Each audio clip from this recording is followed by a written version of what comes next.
Chapter 4, Year 4. Percy doesn't slam the door as he leaves, probably only because it would be too undignified. The burrow still manages to ring with his departure, the nasty things he said lingering in the air. Dumbledore. Harry. Liars. Fools. He'd taken all his things with him. All evidence of his existence gone. Leaving his room empty like a giant ripped-out hole. Down in the kitchen, Mum is quietly weeping, Dad's voice low and hollow as he tries to console her. Tries to pretend his middle son hadn't just called him a disgrace and a failure. You're picking the wrong side. Fred and George, eavesdropping from the stairwell, turn to each other with matching rage. Slimy, overly ambitious little prick. George's scowl is feral.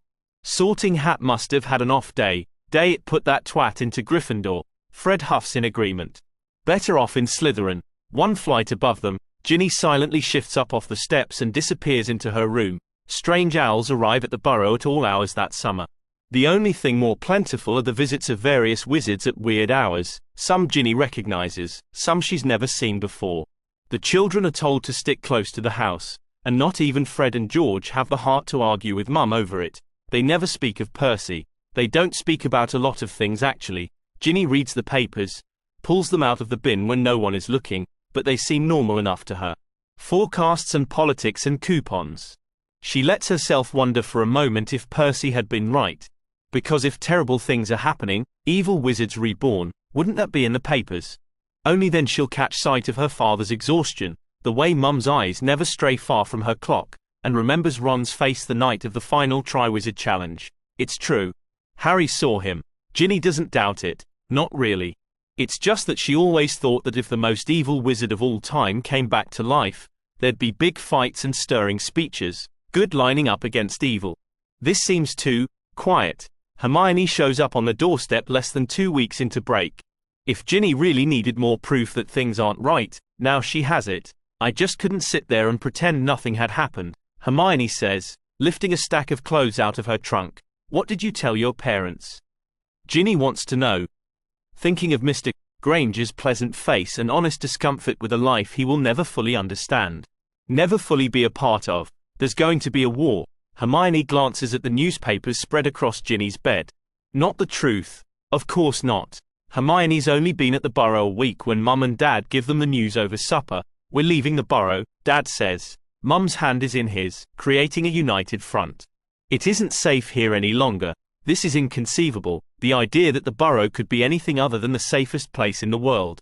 But there are wizards appearing in the fire in the middle of the night. Special charms around the perimeter of their property that her parents probably thought they wouldn't notice. Where are we going?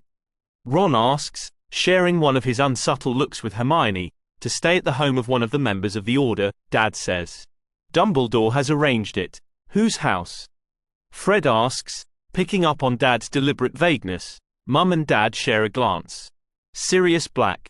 Ginny feels her stomach drop, remembering his face screaming out at them from posters. Sirius Black. Fred echoes. The Sirius Black who tried to kill Harry last year. Year before that, George corrects. Last year it was Mad Eye. Fred considers that. Fake Mad Eye. Right. I can never keep track. Who's trying to kill Harry at any given time? Fred nods.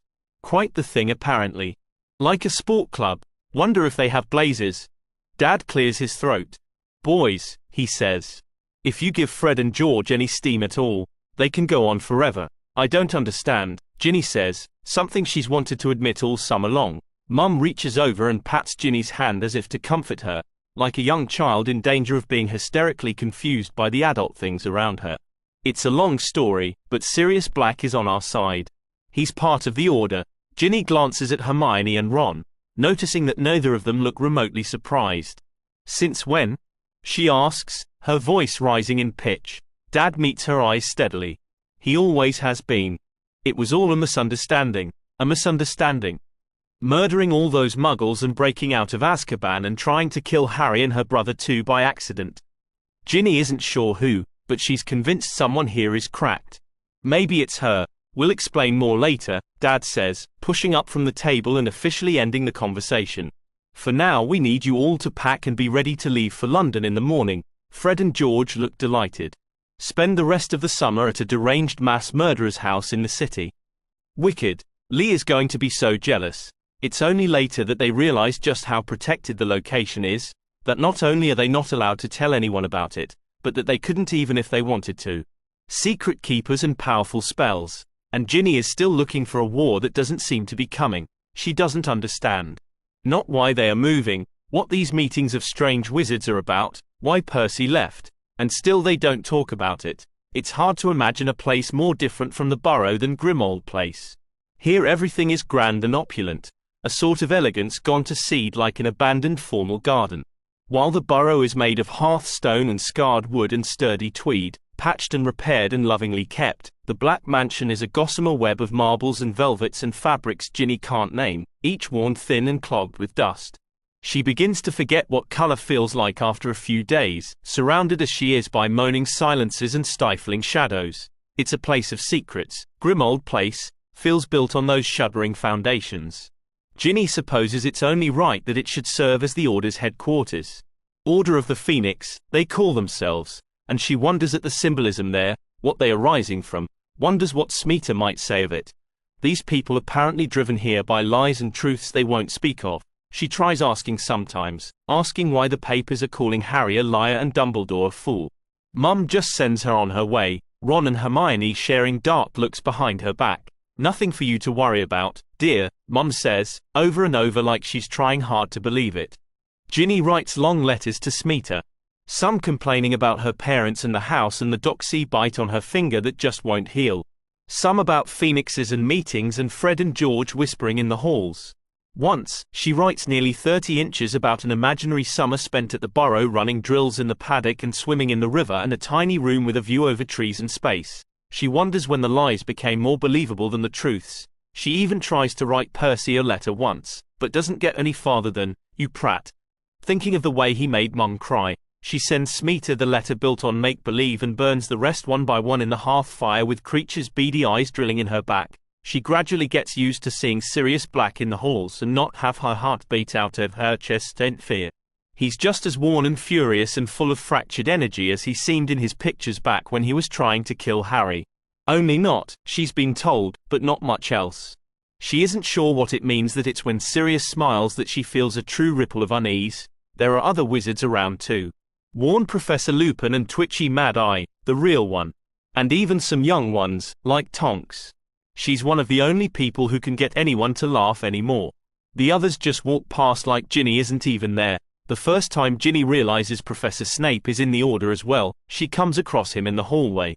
He's standing with Sirius, the two of them sniping at each other like schoolboys who never quite grew up. Sirius is clearly on edge, like he's one more word away from losing his temper completely. It's Snape who is all cool surfaces that remind Ginny uncomfortably of Smeeta if not for the cutting edge to his clipped words. She wonders what it would take for Smeeta to ever be that vicious. She steps into the hall with heavy, trudging steps, breaking the two men apart. Sirius glances at her and with one last scowl at Snape, disappears further back into the building, leaving her alone with Snape. "Professor," Ginny says politely because for all she has learned to resent Snape, he's her head of house, her teacher, Miss Weasley, he says. Head inclining the perfect amount like he's practiced it. She nods in response, and idly wonders what the Malfoys would think if they knew he was here. "Did you say something?" Snape asks, eyebrow lifting. There's a slight buzz in her ear, but she brushes it off with a firm shake of her head.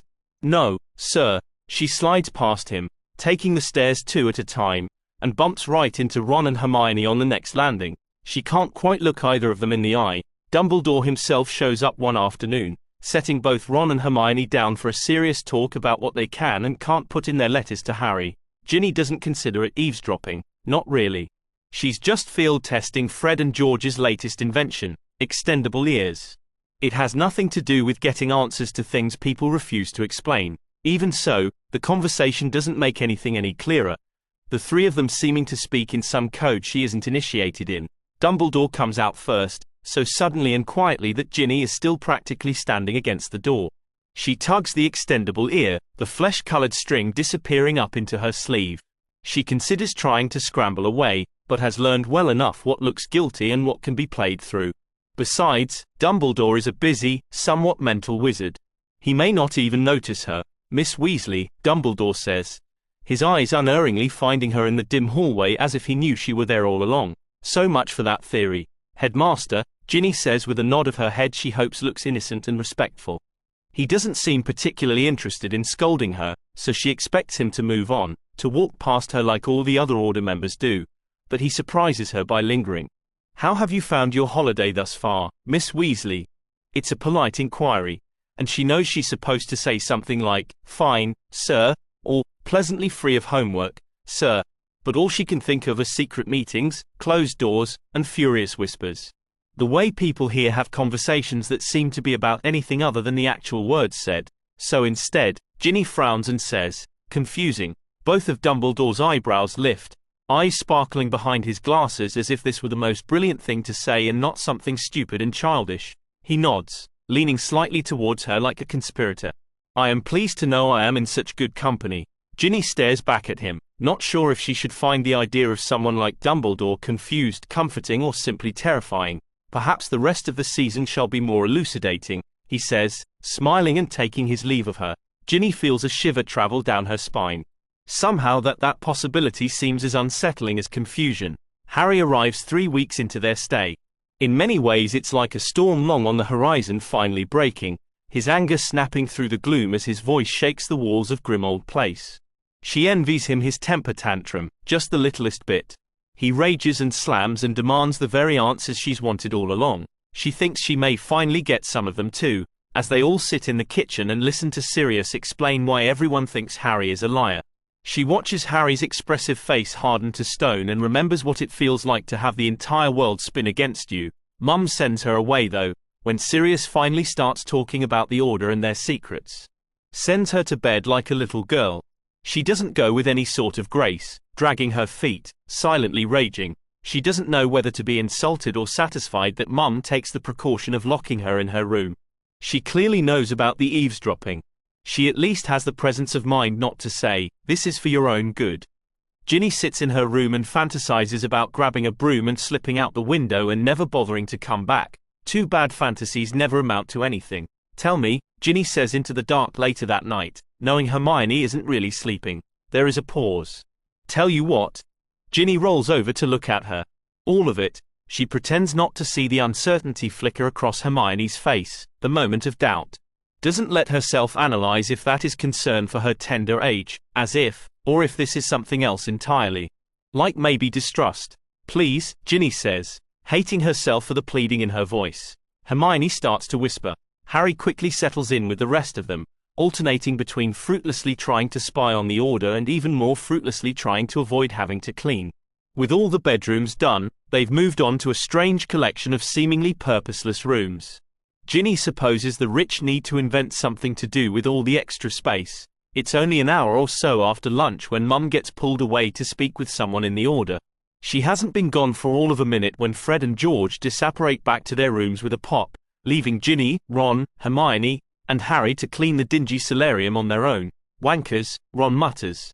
Ginny grunts in agreement, thinking she's really going to like being 17 and able to use magic whenever she pleases. Ron rather carelessly flips up the cover on a rickety roll-top desk. Hermione smacks his arm. Careful. We have no idea what might be in there. Yeah, Ron says dismissively, picking up an old-fashioned fountain pen. Real evil, these manky old things. The pen explodes in Ron's face. Ron howls in complaint, glumpy ink streaming out of his eye.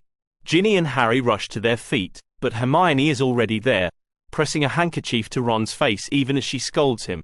Ginny's torn between laughing and being concerned, rather unsuccessfully hiding a snort in her sleeve when it's clear Ron isn't in imminent danger of anything other than looking ridiculous. We should take him downstairs, Hermione says, heaving Ron to his feet and pulling him towards the door. Harry glances back at Ginny uncertainly. I'll stay, he says, probably deciding that leaving Ginny alone with a room full of things with the potential to explode in her face is not such a great idea. Still, his tone makes it clear enough that he'd rather not be stuck here with her. Of course, she'd pretty much rather be anywhere else in the world herself right about now, so she supposes she can't really take it personally. Hermione nods, steering Ron out into the hall, the echo of his moaning trailing after them. Ginny sits back down, flicking an embroidered cushion towards the bin. Safety in numbers, she barks, channeling Mad Eye. Harry jerks around, looking at her with surprise. What? She asks, shaking a cobweb off her fingers. This place is disgusting. You sounded just like him. Ginny shrugs. You should hear my Madam Pince. He gives her strange look like maybe he's amused against his will. Ginny rolls her eyes and goes back to cleaning. They work in silence except for the occasional yuck or sound of something crashing into the dustbin. Creature wanders in once just long enough to pin Ginny with beady eyes and mumble something about the youngest blood traitor mongrel. Ginny stares back at him with her best icy, Theodora-inspired glare. Once he's gone, Ginny pulls a small dusty chest out of the rotting armoire. It's an ugly little thing. Really, the outside rusted and faded and she can't quite even tell if it's wood or metal. It just feels wrong in her hands. As she moves to put it aside, her thumb brushes the front clasp, and the lid springs open without a sound. Ginny traces the fine scalloped edge with a finger, her eyes drawn to the rich red velvet lining the inside. Blinking slowly, she sits back on her heels, a hum building in her mind. It's beautiful and soft and so easy, her body relaxing, limbs feeling boneless. It's all so nice. The space between thoughts growing longer and softer and the lid slams shut, Ginny jerking awake. Harry is standing over her, his hand on the back of the box. Ginny? He asks, peering down at her. Are you okay? She swallows hard against the bitterness at the back of her throat. You were just kind of staring. She nods. I think it's cursed, she says, hating the slight wobble in her voice. She lets Harry take it from her, set it aside for someone else to deal with. It occurs to her how stupid it is to be doing this without Fred and George here. Seeing as how neither of them can even use their wands, she wipes her clammy palms on her jeans as if to rid herself of the feel of rusty metal. It's not that the trance was so terrible as much as how familiar it had felt, like a ghost walking on her grave. It's the one thing she hasn't let herself really think about. The fact that Voldemort being alive again means that Tom is alive again too. Ginny's heart stutters in her chest. Harry has gone back to work, but keeps sending her concerned looks back over his shoulder. She forces herself to move on to the next shelf, tipping a collection of dusty buttons and thimbles carefully into a bag. Looking forward to Quidditch this year? Harry asks after a while, clearly trying to lighten the mood. Ginny nods, thankful for the change in topic. More than you know. I suppose we'll both have new captains this year. Oliver Wood and Marcus Flint had graduated at the end of the last year. Ginny can only pray that Bletchley will get it. Because if the badge goes to Draco, she doesn't have a chance in hell of getting on the squad again. She groans, dropping her face in her hands. Harry may be a shoo-in no matter who is captain of the Gryffindor team, but Ginny knows just how close she'd been not to making it in the first place. What? Harry asks. She shakes her head. I haven't been able to run any drills this summer. Trials are going to be a disaster. You're the highest scorer on your team, Harry says. It would be completely mental not to keep you. Ginny turns, looking at Harry in surprise. He shrugs. Wood kept statistics on everyone. Made us all memorize them. Of course he did, she says with smirk. Remembering all the stories the twins used to tell about the obsessive Gryffindor keeper, Harry smiles. Well, you know what Mad Eye would say. Ginny thinks she might. Know your enemy? Harry's smile fades, his eyebrows drawing together. Something like that, Ginny. Mum's voice travels up the stairs. Ginny's heart lurches. Oh, no, what? Harry asks, looking around for another malicious item. Ginny tosses a mysteriously stained tea cloth into the bin. Mum, Ginny clarifies, glancing at the wardrobe and wondering if it would be big enough to hide in, or if it might just vanish her a convenient distance away. She's been trying to give me knitting lessons all summer. Knitting? Harry echoes, looking torn between amusement and confusion. She nods, horror welling in her chest. Mum appears in the doorway, hands on her hips and disapproval in her eye. There you are, Ginny. You were supposed to come help me half an hour ago. Something Ginny had worked hard to conveniently forget yet again. She's not sure she'll be able to get away with this time. Where's an exploding pen when you need one? Sorry, Mrs. Weasley. Harry interjects, eyes wide. It's my fault. I thought it would be safer if none of us cleaned alone. He darts a glance at Ginny. Safety in numbers, you know. Mum's expression softens, and it occurs to Ginny that Harry is more than aware of his effect on Mum, and clearly isn't above using it. Oh, of course, dear. That is a very wise precaution. Ginny can help me later. She beams at Ginny then, for her seeming forethought of keeping Harry safe. All in all, rather brilliantly done. Still, Harry looks just a little too pleased with himself after Mum leaves, so Ginny can't help it. Pressing one hand to her chest, she says, "My hero," in a breathy voice. Harry blinks back at her, looking seriously disturbed, until Ginny can't hold it in any more and starts to laugh. "What's so funny?" Ron demands, reappearing in the doorway with Hermione. He's still got one hand slapped to his eye, the skin around red as if from fresh scrubbing. "Nothing," Ginny says, dismissing him with a wave. Ron frowns, sitting down on a moth-eaten chaise. "I really hate this bloody house." Ginny turns back to the armoire. Constant vigilance. She barks. Behind her, she hears Harry snigger. The rest of the summer settles into a mind-numbing sort of regularity as they conquer the house one dusty, dangerous room at a time. Judging from the equally dangerous bangs and smells emanating from the twins' room, their own secret projects are progressing as well. Soon enough, their letters arrive and it's time to pack for school. Ginny decides to clean out her trunk properly, something she hasn't really done since the first time she packed for Hogwarts. Cleaning has apparently become second nature after all these weeks. Mum would be so proud. Even if Ginny still hasn't been trapped into a single knitting lesson, Tonks is helping her, partly to amuse Ginny with her favorite funny faces, but also because she just broke something in the kitchen, and Mum had not so politely asked her to be anywhere that was not near her. It's nice to know Ginny isn't the only one Mum finds to be lacking in domestic usefulness. Digging into her school trunk is a little like excavating her life at Hogwarts. Clothes, books, potion supplies, quills, and parchment on the top. Midway through, her Quidditch gear. Ginny refolds them carefully and sets them aside with a painful sort of yearning. It's only at the very bottom of her trunk that she finds the Gryffindor scarf Mum had made her first year. Pulling it out, Ginny can see a black ink stain spread across the yellow and burgundy stripes. Tonks takes the scarf from Ginny, siphoning away the stubborn ink with a few jerky pulls of her wand. She tries to give it back, but Ginny shakes her head. "Put it with Hermione's things," Ginny says. "It's not like she'll ever have a use for it."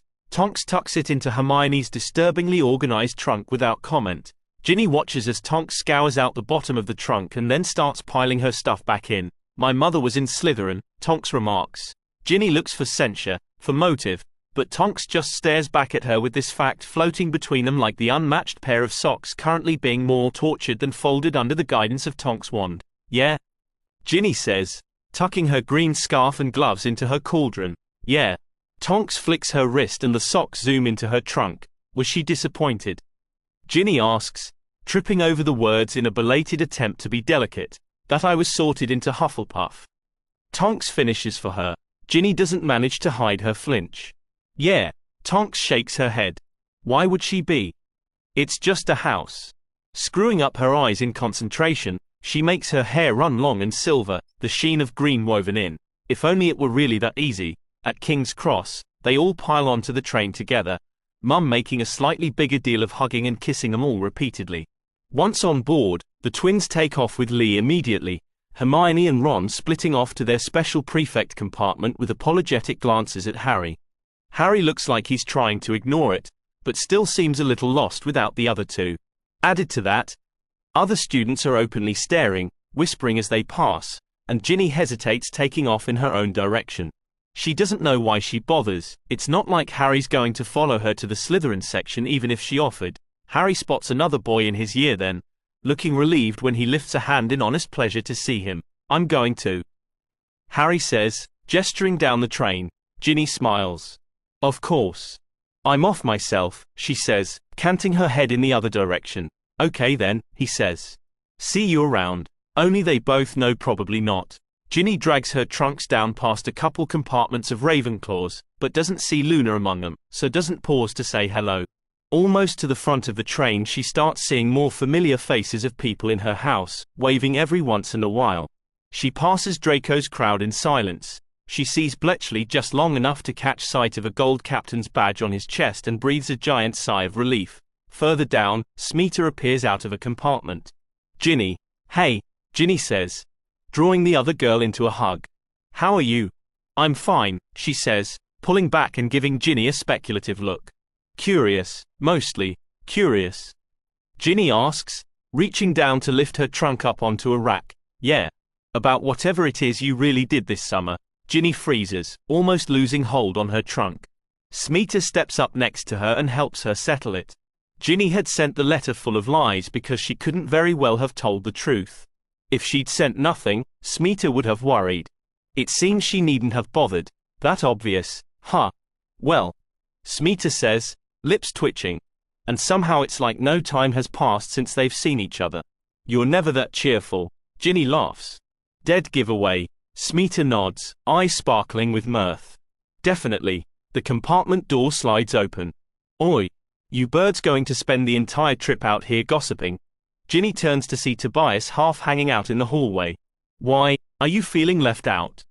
We know how much you love gossip. He glares at her, and she smiles back as if he hadn't, and that's pretty much a fitting enough welcome after a summer apart. We'll be right in, Smeeta says. Tobias waggles his eyebrows at her and ducks back inside. We can talk about your mystery summer later, Smeeta says. Ginny nods, feeling relieved and not knowing why.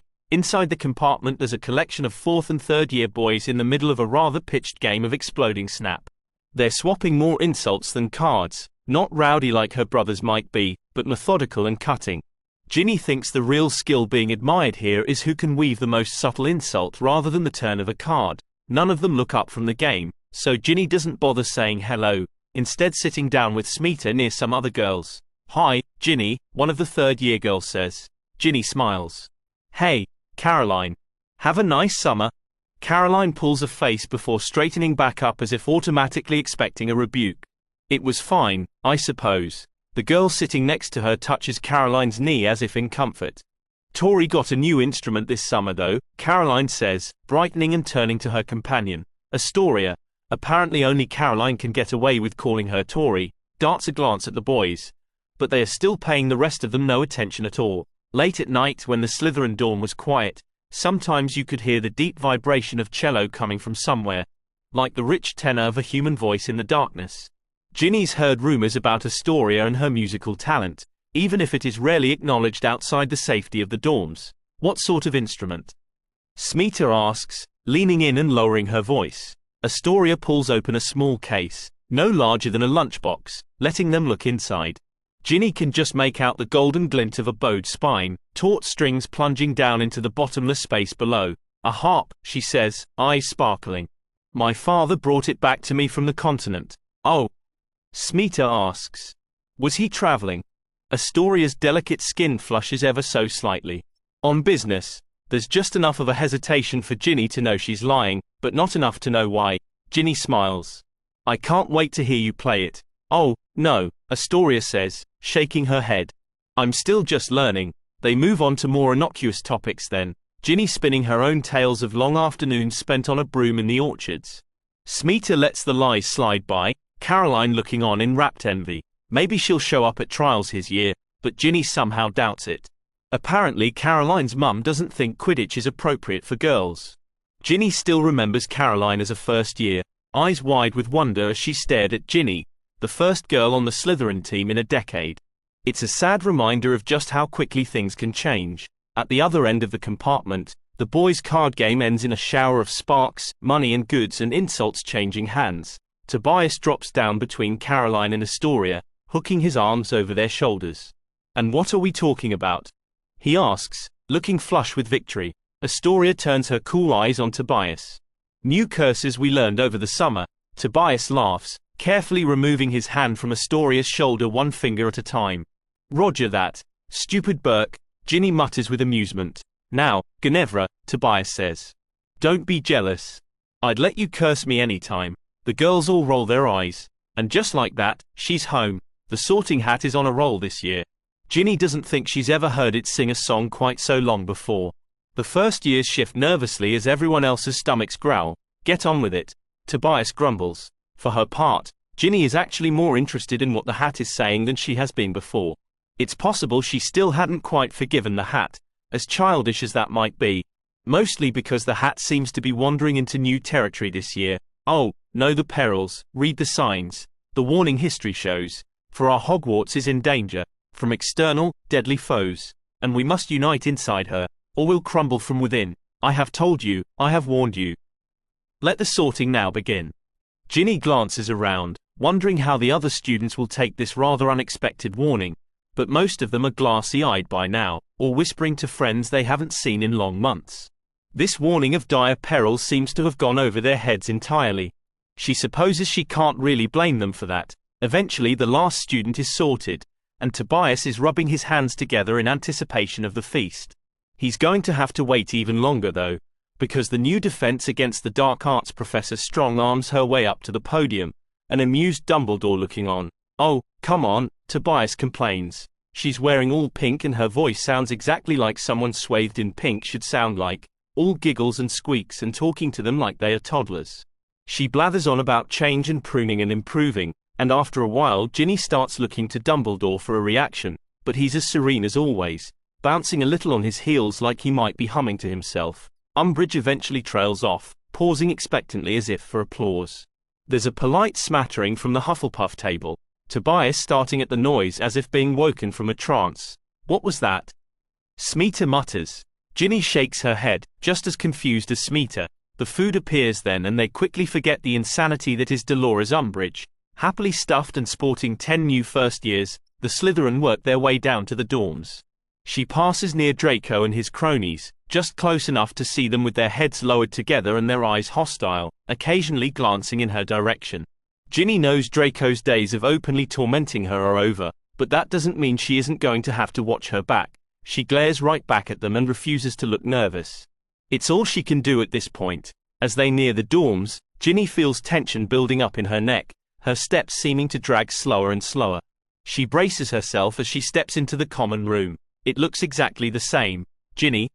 Smeeta asks, turning back to look at her. She's not sure what she expected. Giant banners and dark marks, secret hand signals and whispered meetings. Really, what could be more ridiculous? Ginny shakes her head and follows Smeeta into their room. Ginny wakes every morning and checks the board in the common room. There's no announcement for trials the first week, other than saying, "Hi." Once when they nearly bumped into each other in the hall, Ginny hasn't spoken to Bletchley.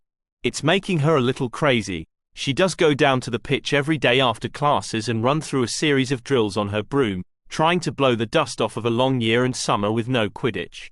She pushes herself until her stomach growls in protest, and slides into the Great Hall just in time not to completely miss dinner. In the evenings, Ginny tries not to fall asleep from exhaustion and slugs through the piles of homework the professors are gleefully piling on them. Near the end of the first week, Tobias nudges her in the ribs. "I hear Potter lost it in Umbridge's class." Ginny squints down at her essay on switching spells, not really keen on splitting her attention. "What?" He nudges her in the ribs again, clearly looking for a riveted audience. "Started shouting about the Dark Lord being back and killing Diggory." Ginny looks up at Tobias. "Really?" She remembers the look on Harry's face as Lupin and the others explained why everyone thinks he and Dumbledore are nutters. She isn't really surprised that he'd lost it. She just isn't sure that's the best tactic. "Mental," Tobias says, shaking his head. "What did she do?" Smeeta asks. Tobias waves his hand dismissively. "Oh, gave him a zillion hours of detention, writing lines, apparently." They laugh, knowing that can't be fun, but at least it isn't going into the Forbidden Forest or scrubbing toilets. "But I heard she lost her temper too," Tobias adds, looking thoughtful. "Would have liked to have seen that." Ginny makes a vague sound of agreement. She has more pressing interests than pink-dressed professors and Harry Potter's detentions. Finally on Saturday, the announcement goes up on the board. Quidditch trials will be held on Wednesday afternoon. When the time comes, Ginny lines up with all of the other Quidditch hopefuls, trying to ignore how much taller most of them are. Bletchley gives her a weird look as he walks out onto to pitch, but she doesn't really have any attention left to give it, too focused on the task at hand, on refusing to be intimidated. Bletchley starts by putting the few people trying for reserve keeper up in front of the rings. "Weasley," he calls out. "Yes," she says, stepping forward. Trying not to look like he startled her, he jerks his head up towards the far rings where the prospective keepers are hovering. "Give them each 5 shots. She nods, ignoring the grumbling around her, scrambling up onto her broom. Up in the air, everything is easier. She gives each keeper a tentative first shot, just to sweat out their weaknesses, increasing the difficulty with each shot. Few of them stop her second shot, and only one her third. None of them even get a hand on her fourth or fifth. By the time she's done, there is a trickle of sweat running down her back, and all she wants is more. Bletchley calls them back down, taking the position in front of the goal himself. He gives each of the prospective chasers 5 shots, stopping most of them easily. A few times he has to stretch all the way out, barely batting down a shot. One of them was thrown by Warrington, but Ginny's always known he is good when he actually focuses his mind properly. A few others are a bit of a surprise, and Ginny does her best to keep an eye on them. When it's time for her turn, Ginny doesn't bother with the tentative shots, varying the angles and approaches and speed with each turn. Bletchley has to be exhausted by now after going through 10 series already, which probably explains the 2 shots she manages to sneak by him. A few of the other players give her nasty looks, talking behind their hands as they wait for the rest of the trials to finish. The beaters are a predictable group of brutes of various levels of clumsiness. Disappointingly, she can't see any that have any sense of finesse or cleverness that can be a huge asset at that position. Still, there are a few with promise. Even though it is pretty clear that Bletchley is going to go with Crabbe and Goyle. There has to be some benefit to being friends with Draco after all. Ginny carefully refrains from making any faces when she realizes that there won't even be a trial for the seeker position. Draco and those damn brooms. Bletchley comes up next to Ginny at the end of the trials. So what do you think? 6. She thinks back to the keepers she'd run drills against. None of them had been that great. Few of them even managing to stop one of her shots. Not that it matters as long as they have Bletchley. She shrugs. Martin and Gilbert could be good in a few years. Bletchley gives her a look like she's being stupid. For the other 2 chasers, Knit. She stares back at him in surprise, but not for long, forcing herself to answer the question despite the part of her running around in her brain jumping up and down in pure excitement. Other 2 chasers. Thompson, she says, the decision perfectly clear to her. He's 2 years older than Ginny and has been on the reserve team for a while. He's not flashy, won't ever play professionally, but he has a steady head on his shoulders and, even more importantly, doesn't seem to resent Ginny the fact that she apparently has Bletchley's ear. He nods, looking thoughtful. And Warrington?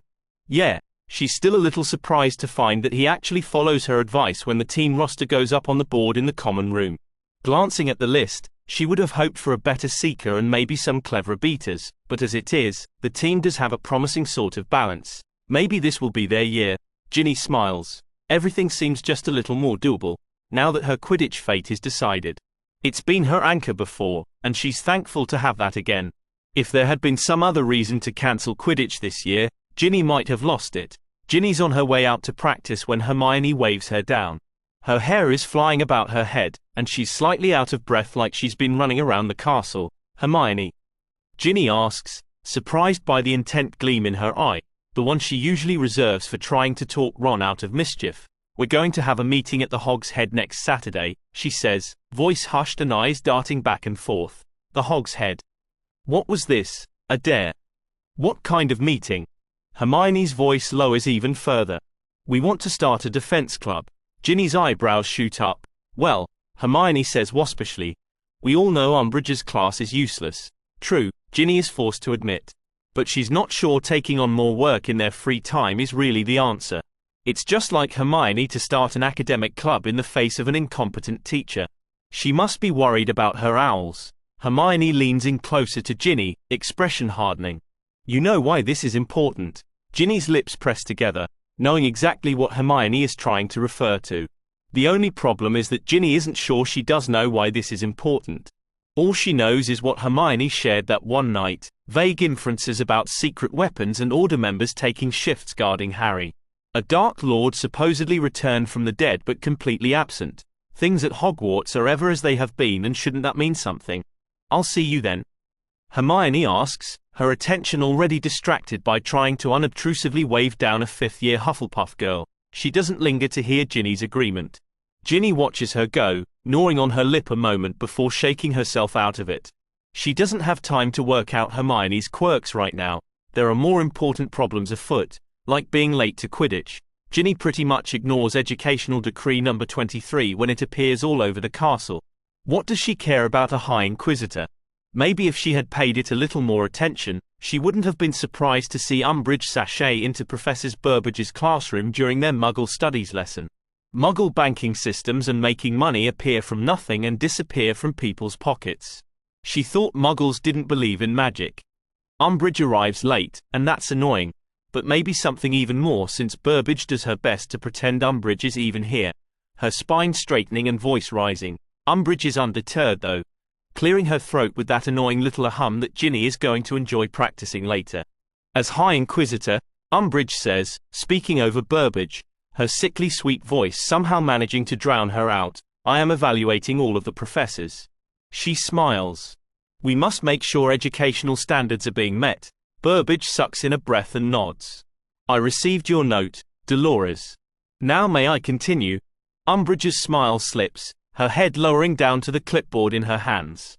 She jots down a note of some kind, seeming to take a long time doing it. Only after a protracted couple of minute pass, during which the students are all glancing around at each other in wonderment at the turn of events, does Umbridge finally nod and say, "Proceed." Burbage's gaze sweeps across the classroom, the students falling silent again. Burbage isn't McGonagall by any means, but they all like her enough to instantly be on her side in what seems to be some sort of strange battle. "Now," Burbage says, "where were we?"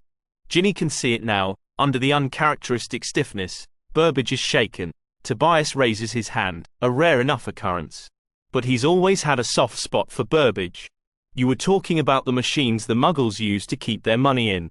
He gives Smeeta an exaggerated nudge, lifting his hand to his mouth in an elaborate aside. "Sounds safer than dealing with goblins." The class titters nervously, but Tobias playing the ass has the effect of breaking the tension. Burbage smiles, some of her typical warmth and good humor appearing again. "Thank you, Tobias. Though we must remember that like Muggles, goblins have their own unique culture that is often misunderstood by wizards." Abnormally loud sounds of scribbling echoes from the back of the room.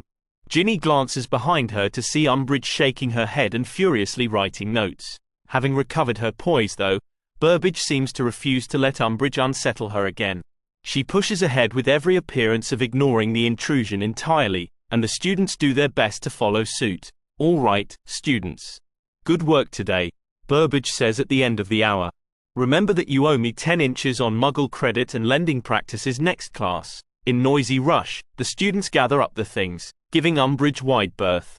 Umbridge approaches Burbage, and together they disappear into the office attached to the side of the classroom. Ginny pretty much thinks that's the end of it until she hears Burbage's voice raised in what sounds like outrage. She deliberately slows in the packing up of her things, but Tobias isn't as subtle, simply getting up and pressing his ear up against the door. The door is too thick for casual eavesdropping though, to judge from Tobias' curse.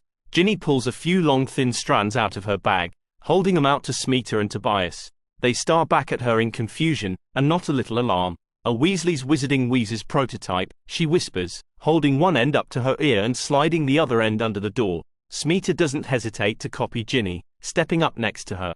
Tobias looks dubious, but his curiosity wins out. His eyes widen as the conversation becomes completely clear. "I'll take 20, he mouths to her. Ginny smiles, her attention quickly diverted by Umbridge's sickly sweet voice. "I wonder in your defense of Muggles and Goblins if you aren't doing your students a great disservice, making them think they are harmless and not to be taken seriously." Burbage's voice is hard. "I would never paint the issue so one-sided. Though I think teaching them intolerance would be the greater sin." "I see," Umbridge says in a tone that betrays a great deal of disapproval. "We must be careful, don't you think, not to put the wrong information in the children's heads." "The wrong information?" Burbage repeats, sounding nonplussed. "Yes," Umbridge says. "We are the grown-ups. We must decide what they should and should not know. We wouldn't want them to become confused." There is a protracted silence, the scratch of a quill the only sound. "No," Burbage eventually says, her voice sounding flat and completely unfamiliar. "We wouldn't want that. I will look over the rest of your curriculum for the year and give you my notes. But I really think there won't be any need to talk so much about Muggle art." Hearing the shuffle of papers and the finality of that last statement, they pull back from the door and scramble out of the classroom. In defense against the dark arts the next day, Ginny watches Umbridge. She'd thought it was kind of a lark, copying out of the text those first few weeks in Dada. Stupid, but something that gave her time to think about Quidditch, to come up with new formations and drills. Only now that she's really paying attention does it register just what a colossal waste of time Dada is going to be this year. 20 minutes into another lesson spent copying out of the droll text, Ginny is about ready to start yelling herself. She has a tiny bit more sympathy for Harry's infamous outbursts now. even if she still questions his methods. She carefully shades in moustaches on the beaming faces in the illustrations of her text. Don't be a sneaker, go tell a teacher. They try to glare at her from under their new inky hairdos, but their faces seem stuck in perpetual pleasure, giving them a sort of demented look. It should be funny, but it's really just frustrating. Her hand feels empty, sitting in this classroom without a wand. You know why this is important. Back in the common room, Smeeta and Ginny are getting a little work done before dinner while Tobias has his nose buried in a book. At least Ginny is trying to get some work done. Her attention just doesn't want to stick. The scene in Burbage's classroom running over and over again in her mind. She sighs, abandoning her quill. Why is Umbridge here? Smeeta looks up from her essay. Well, obviously not to teach us defense, Tobias says, coming out from behind his book. He says it like this is a no-brainer, and Ginny feels a bit stupid, that she'd let herself get so wrapped up in Quidditch that she hadn't seen any of this. She presses on. But then why? Smeeta shrugs. Maybe Dumbledore couldn't find anyone better, but that didn't sit right with Ginny. Seemingly cursed position or not, Ginny doesn't think Dumbledore would be careless enough to leave them with someone useless like Umbridge, not this year of all years. The year Voldemort is back. That can't just be a coincidence. Can it? But that reasoning leads her down a path where Umbridge is somehow working for Voldemort, and it's a ridiculous thought. Tom would dismiss her as ludicrous. Tobias shifts forward, his posture belying the casualness of his words. Why does it matter why she's here?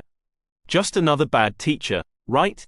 He is staring at her, his gaze penetrating, and she can tell there is a completely different question right there on the tip of his tongue. The same one that has been poised there all year. One the general code of privacy has kept him from asking. No one here gives information away for free. Just say it, Ginny pushes. As much as he wants to ask her, she needs him to ask.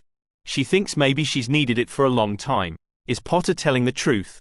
He says, voice low. About the Dark Lord? For a moment, Ginny imagines asking Tobias why he calls him the Dark Lord. Because his parents do, no doubt. It all gets so confused in her head sometimes that she just finds it easier to think Voldemort. But maybe that's because she's never been able to separate him from Tom. He isn't some vague threat to her, he's real. I think he is, Ginny says. And it all seems to hit home as she admits it out loud. The confusion and fear that she has been doing so much to ignore and pretend doesn't exist. She nods, voice growing firmer as she forces herself to think on it, on Hermione's whispered words in the dark, on the grave lines etched into wizards' faces as they pass through Grimmauld Place. He is back. A war has begun, no matter what Umbridge tries to say otherwise.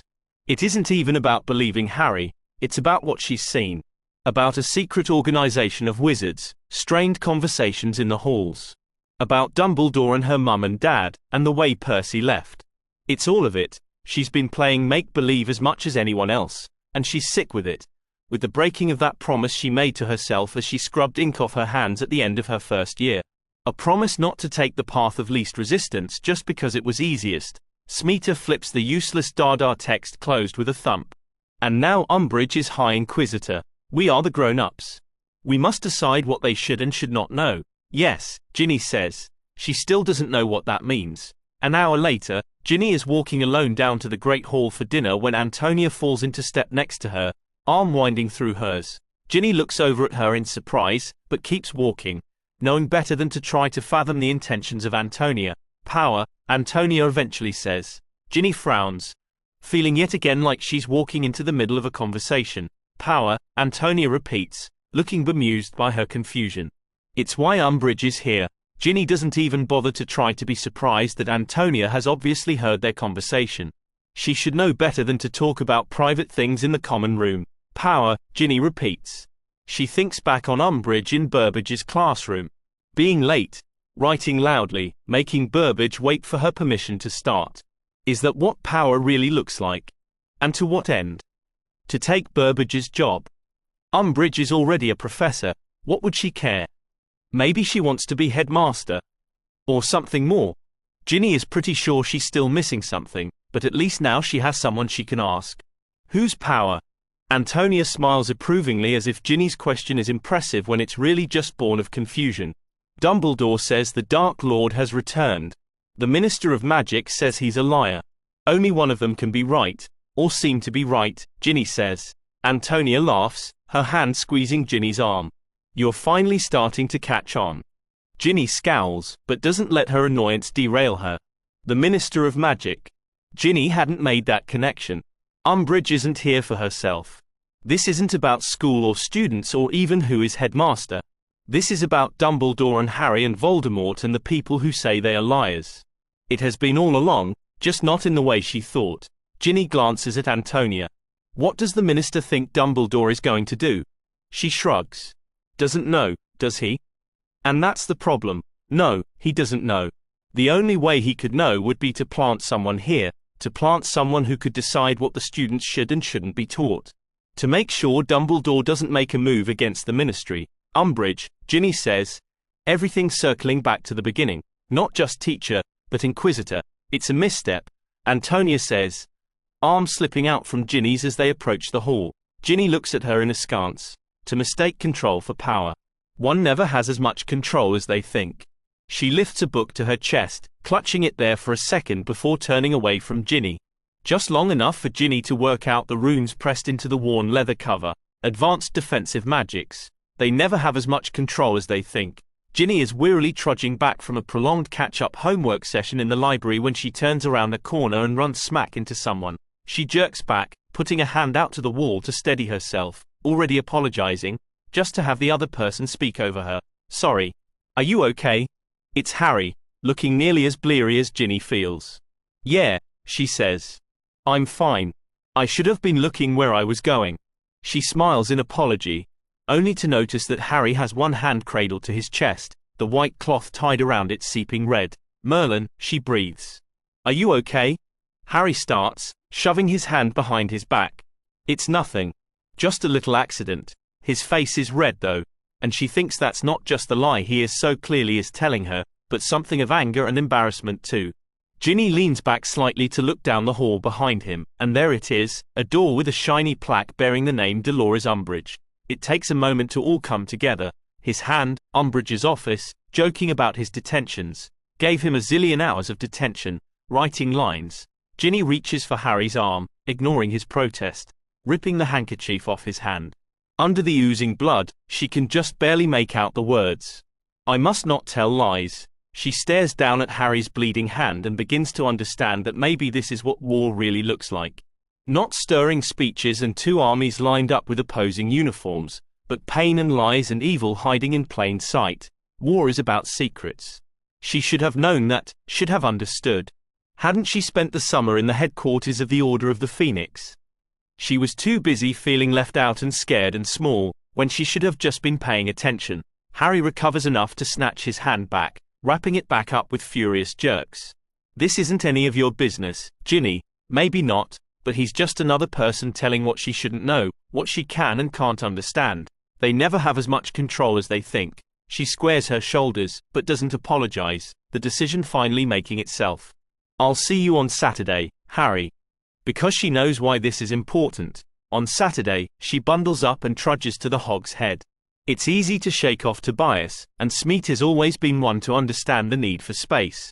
Of course, when she arrives, it's not quite the small gathering of students she expects. She tells herself she's prepared for the way heads turn and gazes bore into her skin with suspicion. She tugs on her green scarf and ignores them. Fred and George greet her with self-satisfied smirks as if taking her presence as proof of her blood. She can't explain why exactly that grates, just turns away from them and moves towards Luna and her vacant smile of welcome instead. Ginny, she says, pleasure blooming in her cheeks. If you have nowhere else to sit, you may sit by me. Ginny plops down next to Luna. Sure you want to be seen with me? She looks confused, almost a little stricken, and Ginny immediately regrets the joke. Never mind, Ginny says as others continue to file in, sliding dark looks in her direction. Is that a new necklace? Luna spins off on some tale about her father's research, and not for the first time, Ginny wonders what it must be like, seeing the world through Luna's eyes. It's a welcome distraction. The Hog's Head is nearly at capacity by the time Hermione stands up, clearing her throat. Ginny watches as Harry gets more and more indignant as it becomes clear that most people are here for the freak show, the inside scoop on what really happened at the end of last year. Some of the students are still looking for proof of the coming dangers. Others just want to know why Harry, of all people, should be the one to teach them. It's probably inevitable that a list of Harry's mad adventures come out. Philosopher's Stones and Triwizard tournaments. But also Ginny's own sordid past. Didn't you kill a basilisk with that sword second year? Someone interjects. She very carefully doesn't look at Harry. He hedges his answers and tries to make it all sound like no big deal. But he knows what it's like, this uncertain world they are heading into, and the other students in the room aren't so stupid not to realize that, at the first mention of keeping secrets, heads not so discreetly turn in Ginny's direction.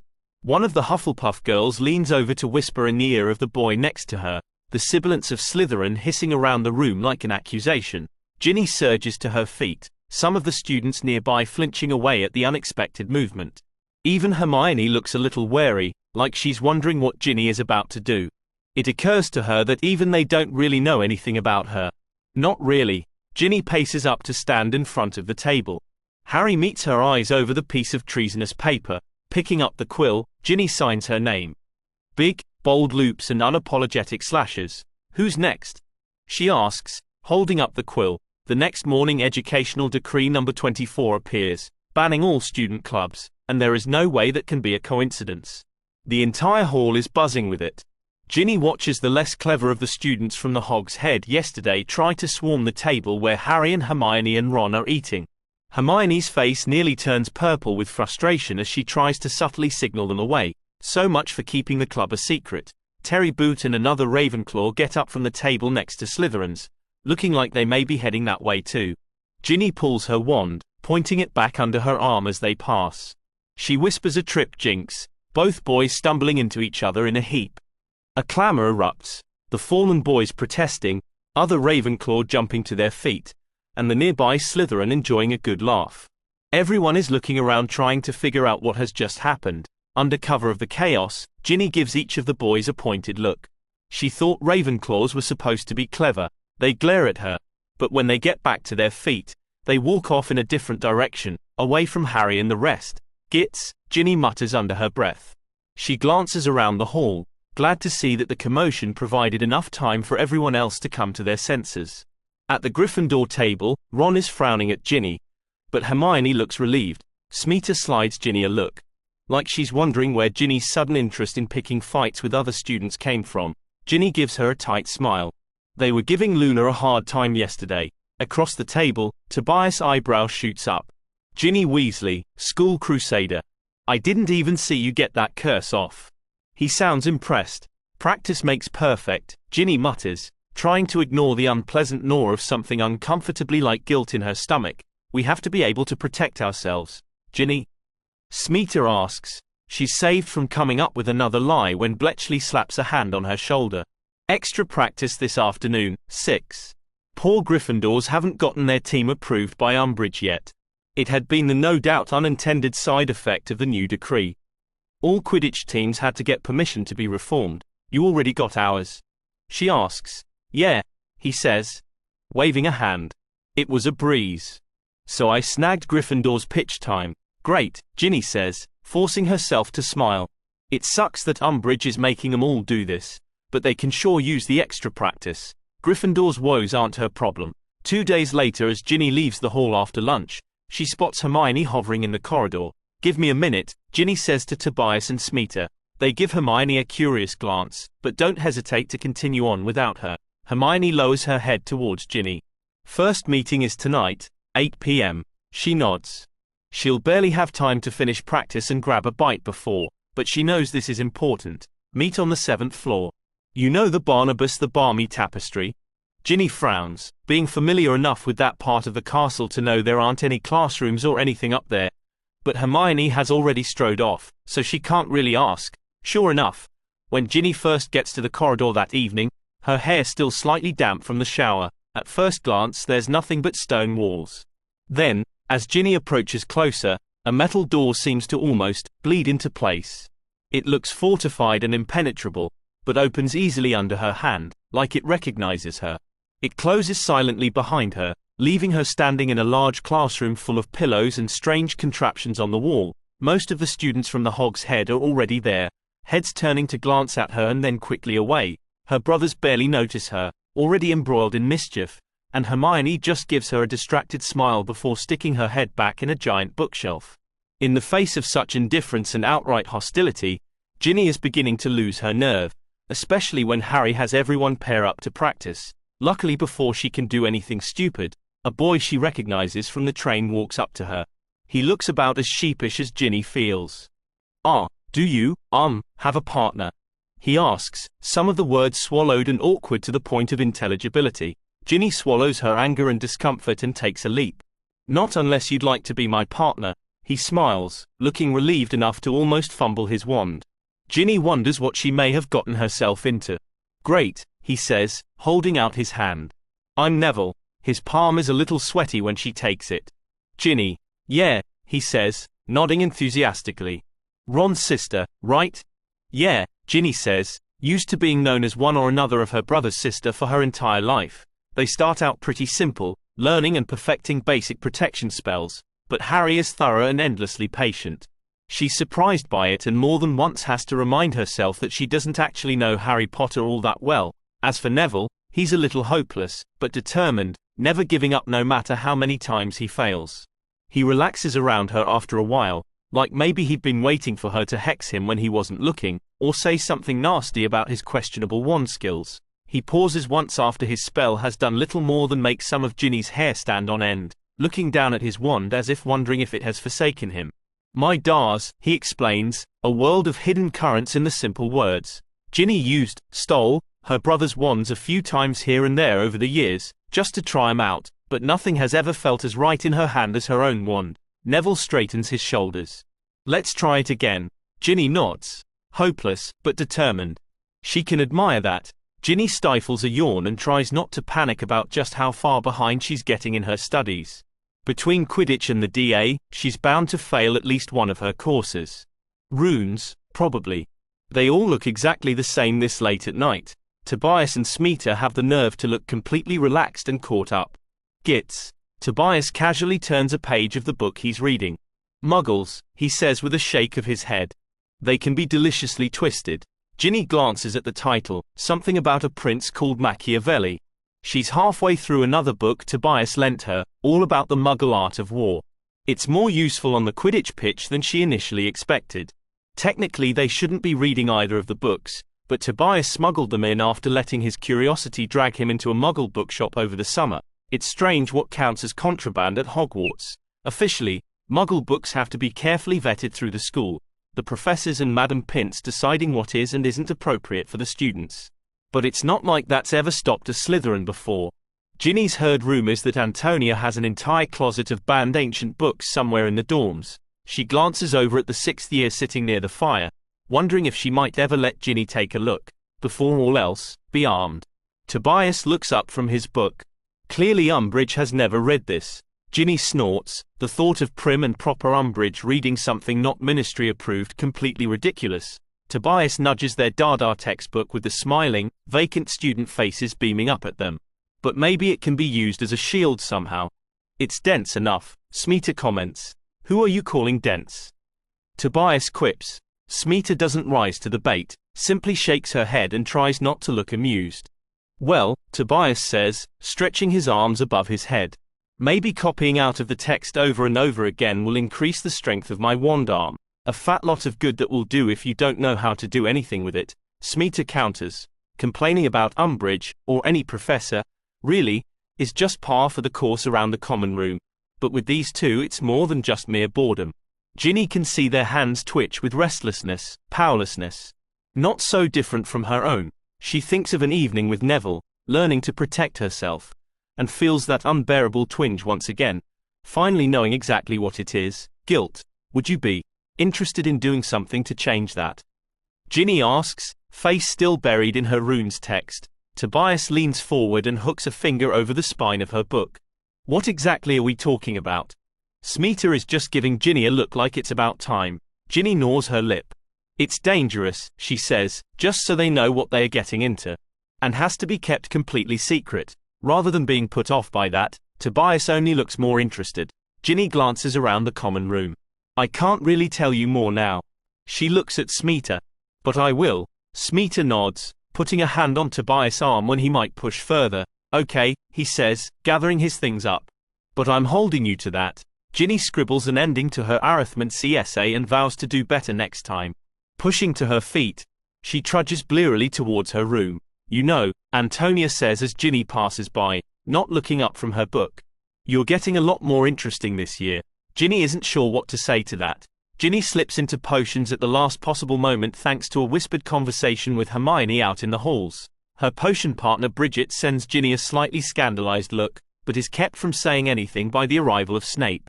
His eyes sweep the students, lingering on Ginny for just a second longer, as if he knows she was almost late. Ginny meets his gaze squarely. "Open your texts to page 57. Today we will be testing your skills at a wit-sharpening potion." Snape's eyes stray to the Gryffindor in the classroom. "Though I fear not even a potion can sharpen what is non-existent in the first place." Some of the Slytherin snicker appreciatively while the Gryffindor just glower silently, knowing better than to protest. Ginny glances across the room, catching Colin Creevy's eye. They'd met at the DA meeting last week. He's cheerful and earnest almost to the point of annoyance, but far from witless. Not that it should bother her. She doesn't smile, and neither does Colin. She glances away, only to find Snape standing over her desk. "Is there something wrong, Miss Weasley?" he asks. Her book is still unopened in front of her. "Trust me, Professor," Tobias butts in, filling the awkward silence. Her wit is already sharp enough to cut. The boys near him snicker, nodding along in agreement. "Silence," Snape says, but his lips are curved in that indulgent amusement he always reserves for his house. Ginny takes advantage of the distraction to flip open her text to the correct page, pulling out the needed ingredients. "You have 1 hour," Snape says, giving Ginny one last long glance before moving back to his desk. "Are you okay?" Smeeta asks out of the corner of her mouth. On the other side of Smeeta, Bridget sniffs loudly in disapproval. Ginny sees Tobias move back towards the cupboards. "We need more Wartcap powder from the stores," she mutters, getting to her feet. Tobias gives her a wary look as she approaches, like he thinks she's going to tell him off. Ginny finds the jar of Wartcap powder, carefully siphoning out a small amount onto a piece of paper. "That thing I promised to tell you about," she whispers. Tobias's eyebrow lifts. "Yeah.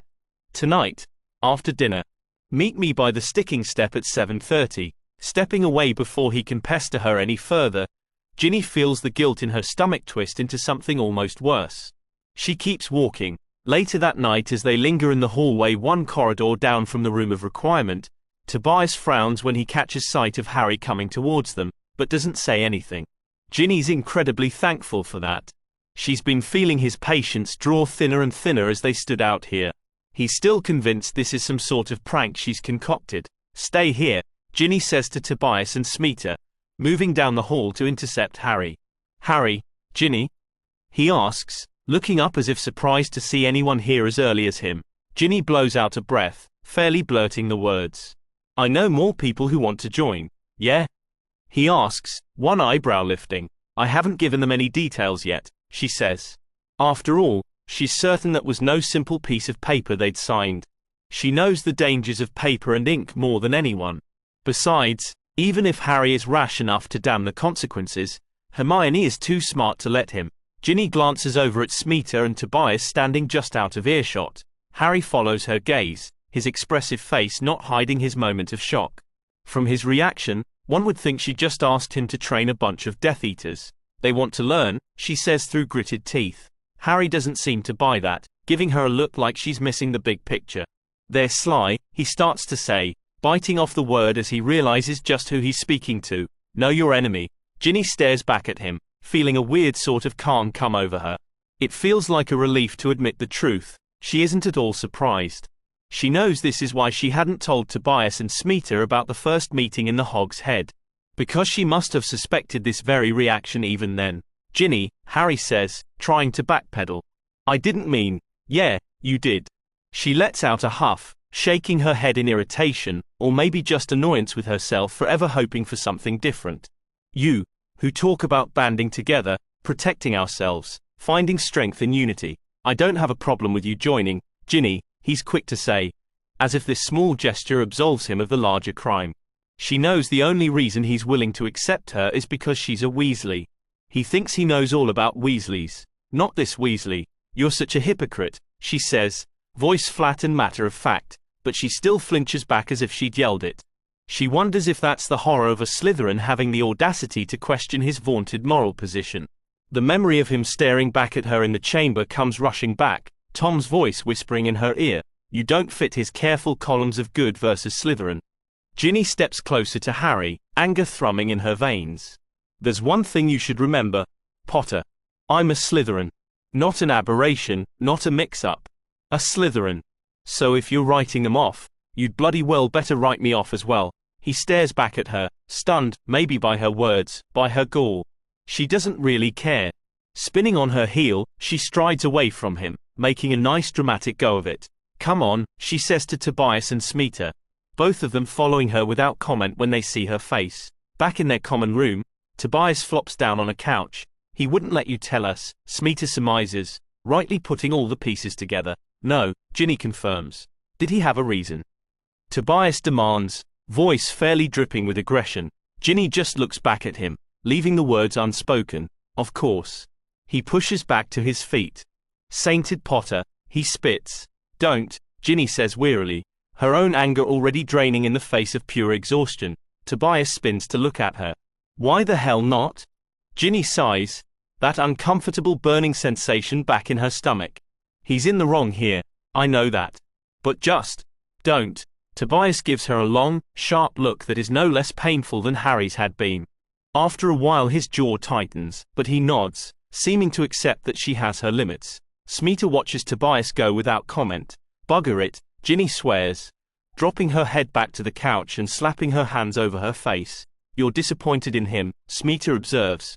Ginny doesn't know which boy she means, and isn't sure she wants to. In History of Magic the next day, Ginny watches Smeeta trace complex runes on the edges of her parchment, her attention clearly 1,000 kilometers away from the Goblin Wars. Ginny smiles fondly, absently thinking Smeeta and Hermione might be friends if they ever had the chance to meet. Said Ginny's no fight. Ginny has no.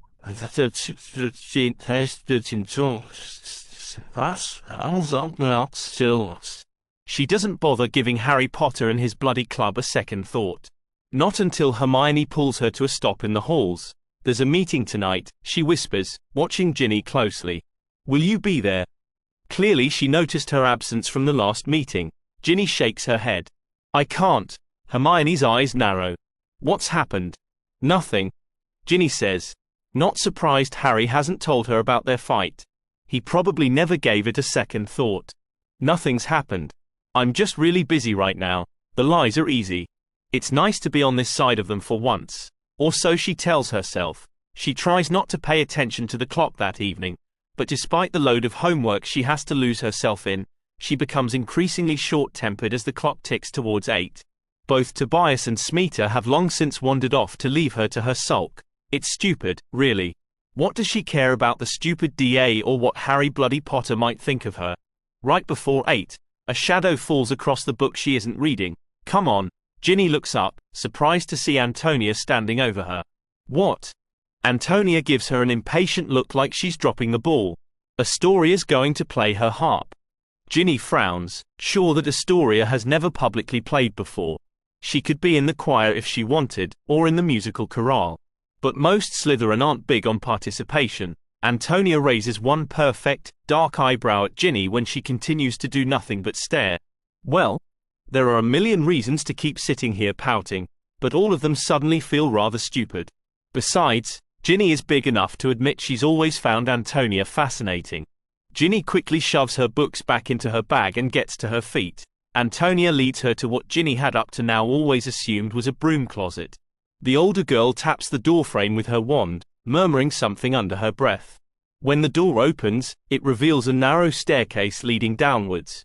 Ginny peers down into the dark space. She may find Antonia fascinating, but that doesn't mean she doesn't also find her scary as hell. "Where are we going?"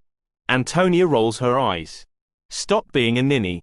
She gives Ginny a little shove down the stairs. Ginny lets herself get propelled down the small spiraling staircase.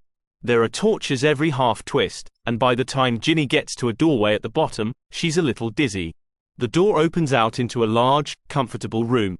She has just long enough to pick out an array of instruments on one wall, cases full of books on another, and in the back what looks like chalkboards or easels. before she becomes aware that every person in the room is staring at her, most with varying levels of suspicion. There aren't many people, all girls, including Caroline, Astoria, the Caro twins, and a few older girls, but all Ginny can think of as being 13 years old and surrounded by a crowd of tall, masked girls. Gregor's silently screaming face. Antonia appears then, winding her arm through Ginny's. "Shall we get started?" she says, something like a challenge in her voice. The rest of the girls exchange glances, but seem to accept Ginny's presence for now. At the center of the room, Astoria settles down with her harp, the rest of the girls sitting on the rich, comfortable couches arranged around her. Ginny quickly takes a seat next to Caroline, thinking the less attention she draws to herself right now, the better. As Astoria tunes the harp, doing a few runs of quick notes, Ginny tries to surreptitiously get a better look around the room. There's a full potion station tucked in a dark corner she hadn't noticed at first, and next to it, a strange contraption made of tubes and glass beakers, a clear liquid quietly collecting in a large bottle. She's squinting to make out the writing on one of the various chalkboards nearby when Astoria begins to play. Ginny quickly loses any interest in the room. She's never been a huge music fan. She knows the most popular stuff, suffers silently through Celestina Warbeck during the holidays. Astoria's music is nothing like either of those. Not catchy or boring, but completely absorbing, haunting, really. Ginny manages to forget everything while Astoria plays. This strange room, her homework, stupid Harry, Tobias's anger, secrets too big to keep, and Smeata's quiet disappointment. It all just fades in the face of the sounds being coaxed out of the strings. Before Ginny realizes it, 30 minutes have passed, Astoria quietly standing up from the harp and the other girls offering a few words of praise before moving off to do other things. Ginny is still sitting rather stunned on the couch when Astoria joins Caroline, arranging her robes carefully as if they are in the most elegant of concert halls. "That was beautiful," Ginny says. "Maybe not in the traditional, comfortable sense, but beautiful all the same." Astoria smiles, clearly pleased but trying not to show it. Ginny's always thought of Astoria as rather cold, like a perfect porcelain doll.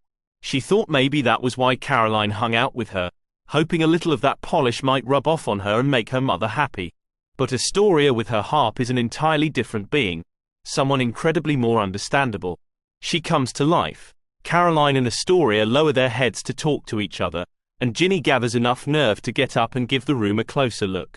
She's examining some of the chalkboards in the back when Antonia appears by her side. "The Caros," Antonia says. Determined to be animagi. She peers at the equations.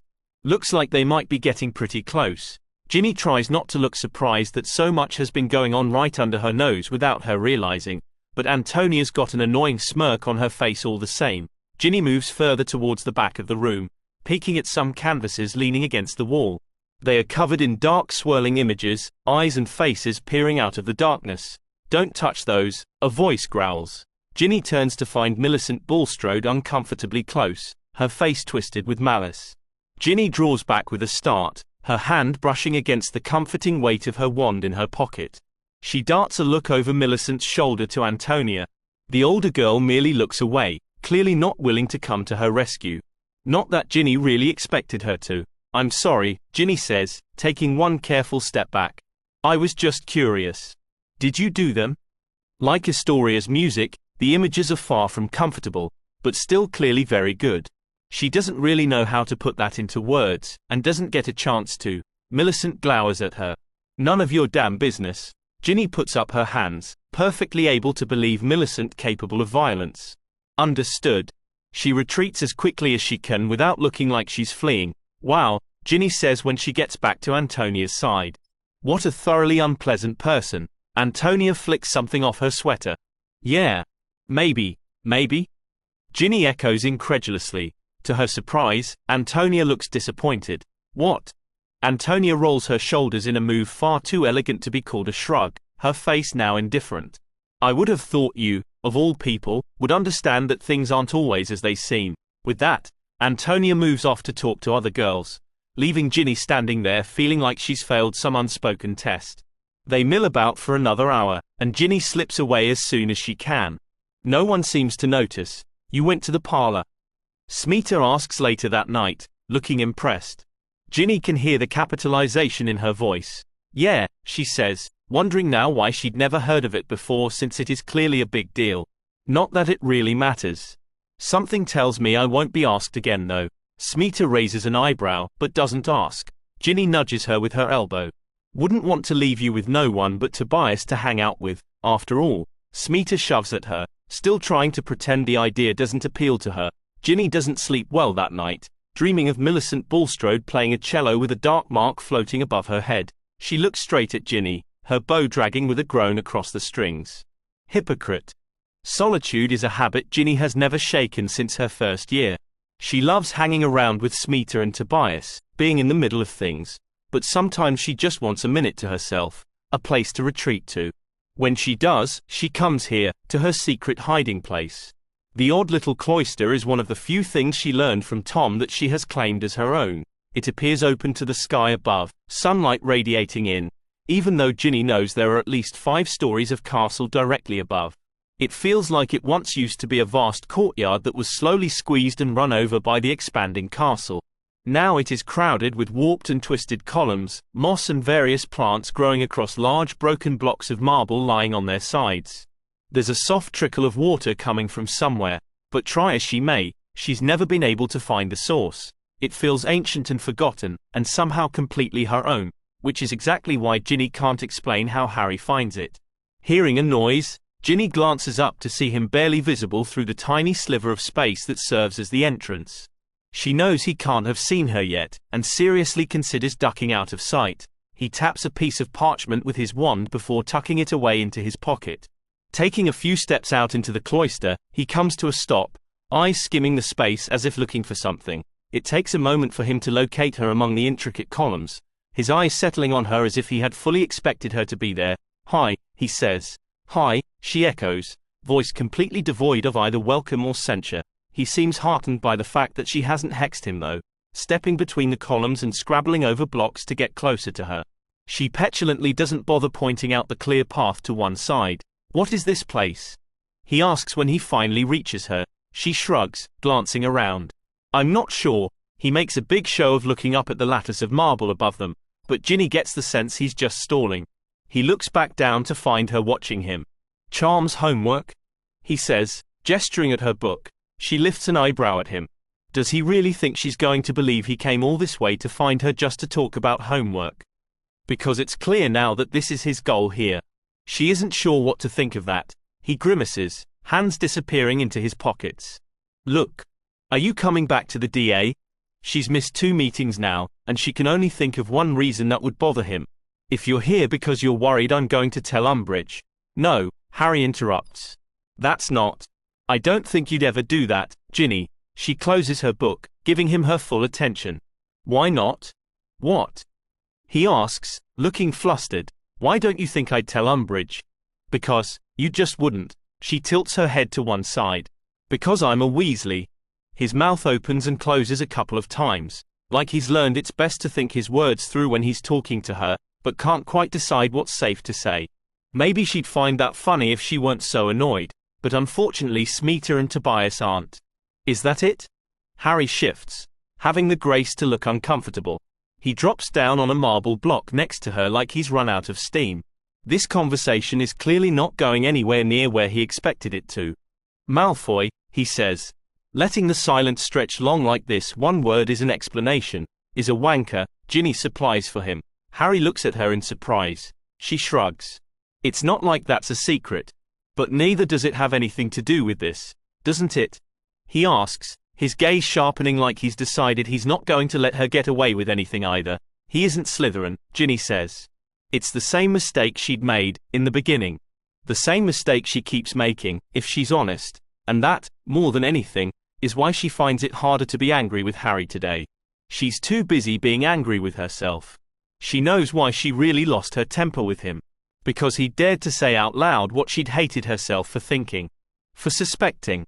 There was a reason she didn't take Smeeta and Tobias with her to the first meeting at the Hog's Head, wasn't there? A reason she'd actually hesitated to tell Smeeta about her summer, her real summer. She's just as guilty as he is. It really pisses her off. She takes a breath, looking over at Harry. "Have you ever considered that blind hatred of Slytherin isn't really any different than Draco's hatred of Muggleborns?" Harry frowns. Ginny picks at the edge of her parchment. Look. I think the DA is important. I want to go back, but…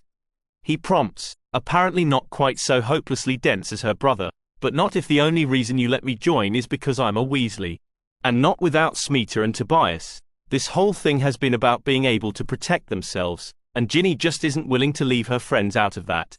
Not anymore. She gets up, carefully piling her books and quills and parchment back into her bag. Harry watches her without comment. She doesn't know him all that well, not really. She doesn't know if he's going to think about anything she's said. But he'd bothered to come find her and talk about this when there wasn't any reason to, and she thinks that must mean something. Like maybe he really is more than just a name. She pulls her bag over her shoulder. Just think about it, will you? Harry nods. She leaves him sitting alone in the cloister.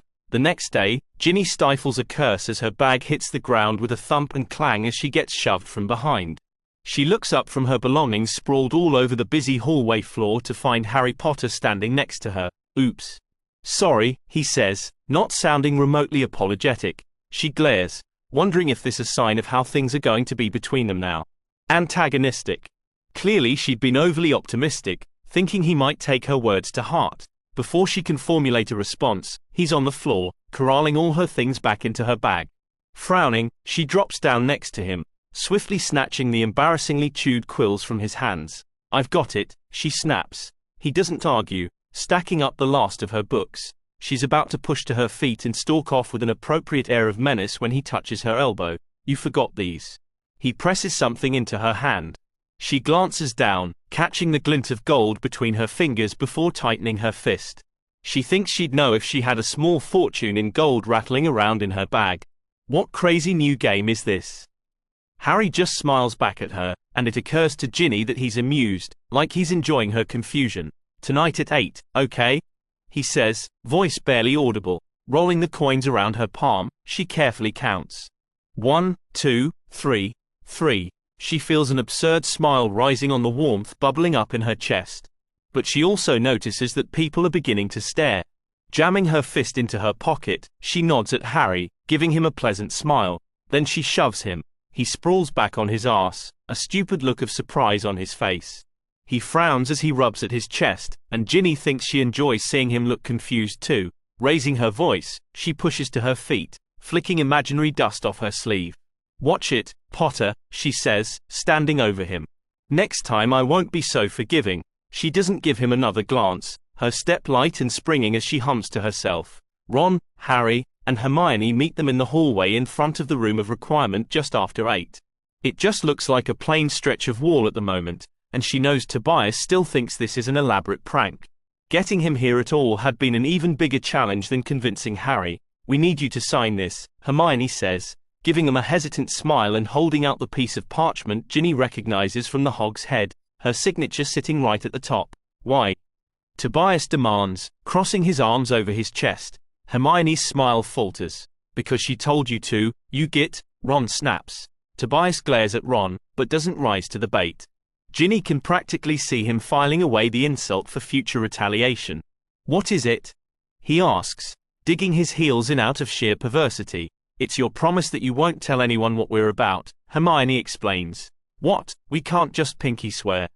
Tobias sneers, clearly well into his total wanker mode. Harry gives Ginny a pointed look. Just shut up and sign it, Ginny says, shoving a quill at Tobias. He gives her a mutinous glare. Smeeta, quiet up to now, is the one to calmly take the parchment from Hermione, her fingers skimming down over the surface. Nodding as if in approval, she lifts her wand, murmuring an incantation. Harry, Ron, and Hermione flinch, their hands flying for their wands. A writing desk appears in the middle of the hall with a small pop. Smeeta eyes the Gryffindor's wands as if to say, what did you expect? They aren't barbarians after all. Ginny has to bite on her lip not to laugh. May I? Smeeta asks Ginny, gesturing for the quill. Ginny hands it over with a small flourish. Certainly. Sitting down at the small table, Smeeta signs her name at the bottom in compact, careful letters.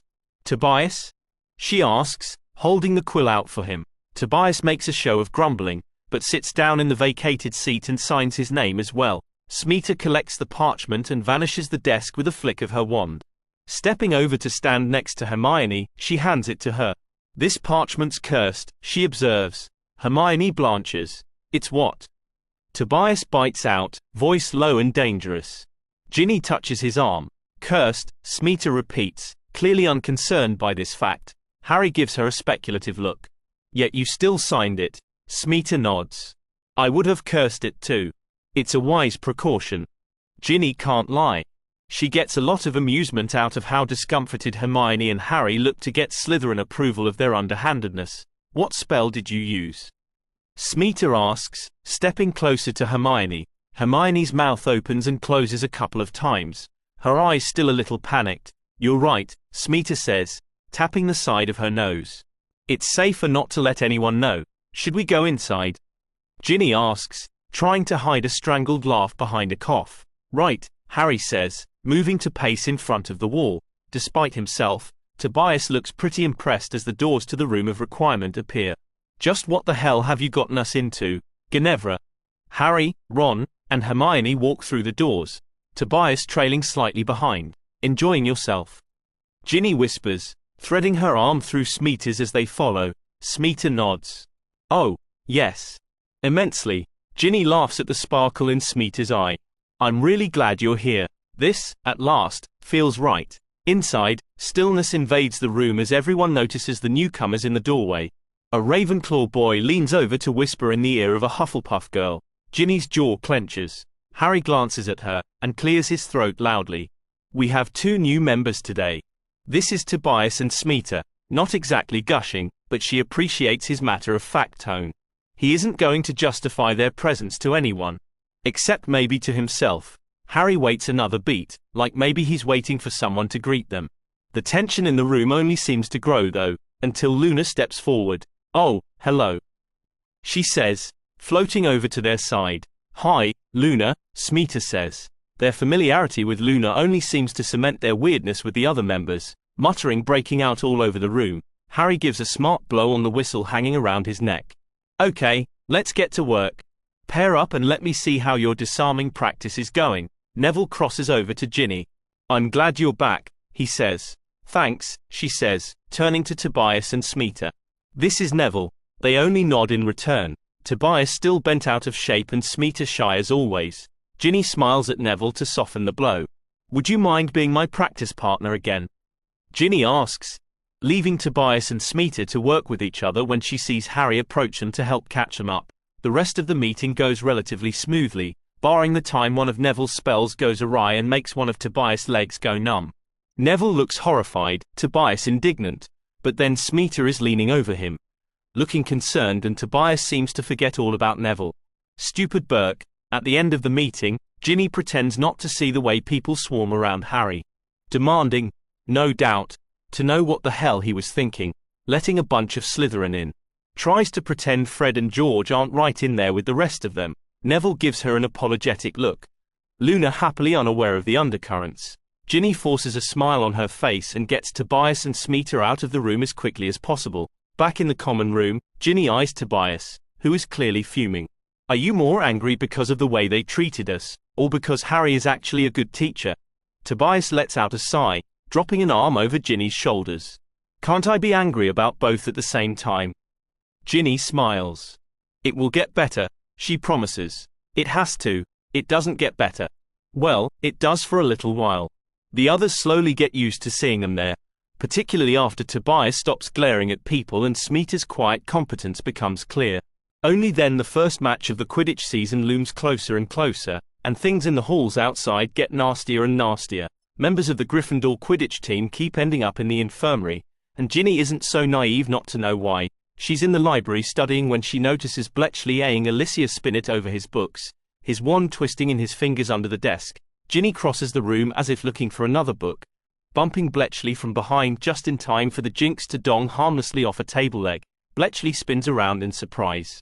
What the hell? 6. Ginny nods her head back over his shoulder. Pince was watching. Bletchley looks back in that direction, but doesn't see the librarian. Probably because she'd never been there in the first place. I don't want you to get caught with the match coming up. We need you too much. She stares guilelessly back at him, willing him to call her bluff. She tries to remember those weeks after the Yule Ball last year, Like everyone else, Slytherin boys tend to be wary of Slytherin girls. Bletchley shrugs and goes back to his books. Alicia turns, catching Ginny's eye. Giving her a suspicious look, Alicia gathers her book bag and leaves. The sooner this first match is over, the better. Ginny takes it back. The match itself is even worse than the build-up. She prepared herself for a dirty match, but not for Draco's idea of amusements. Weasley was born in a bin. She can see Ron's red ears all the way across the pitch. Goyle and Crabbe are snickering, Katie and Alicia glaring back at them with the power of 1,000 curses. Ginny just clenches her jaw and tries to focus down on the match, noticing a similar expression on Harry's face when they pass. She ignores the singing coming out of the stands as best she can, too busy dodging bludgers and trying to keep their score up. Fred and George are long over any hesitance at trying to knock their baby sister off her broom. The extracurricular antics are distracting Warrington. The song, the clearly one-sided commentary blaring out over the field. Ginny doesn't know nor care. Oi, she bellows as she flies by him. Get your head in the game. She's worked too damn hard this year on offensive drills and plays to fall short now. The only way to win this is to go up enough points before Harry catches the snitch. She can't depend on Draco. Besides, not giving Ron enough time to think is probably the nicest thing she can do for him. Ginny signals Thompson to get in formation and makes another run on the Gryffindor goals. Despite Ginny's best efforts and even Ron's abysmal goalie performance, she ruthlessly smashes down any sympathy. They can't keep the score up enough. Harry has the snitch and the game is over. Ginny only has enough time to curse under her breath and petulantly fling the now useless quaffle to the ground before she sees the triumphant Harry get nailed from behind by a bludger. Ginny winces as he hits the ground. She'd fly over and give Crabbe a piece of her mind, but Madam Hooch seems to be doing a bang-up job, and frankly Ginny is too tired to deal with any more shit at the moment. Idiots, she mutters under her breath, landing near Warrington and Thompson. Sorry, Ginny, Thompson says. Even Warrington looks a little sheepish, but as usual doesn't bother to apologize for their less than stellar coordination. Ginny sucks in a breath and tries to smile bracingly. We'll do better next time. Particularly after she makes them run enough drills to give them nightmares about it. There's some sort of commotion happening at the other end of the pitch. Ginny glances over with very little interest just in time for Draco's voice to echo perfectly across the distance. Or perhaps you can remember what your mother's house stank like, Potter, and Weasley's pigsty reminds you of it. The words barely begin to register with Ginny when George and Harry launch themselves at Draco, fists flying. Ginny automatically moves towards the fray. That smug, talentless, ridiculous asshole. Before she can move a step, Thompson grabs her arm. Don't, excuse me. Ginny snaps, tugging at her arm. If he thinks she's just going to pretend, his grip doesn't lessen.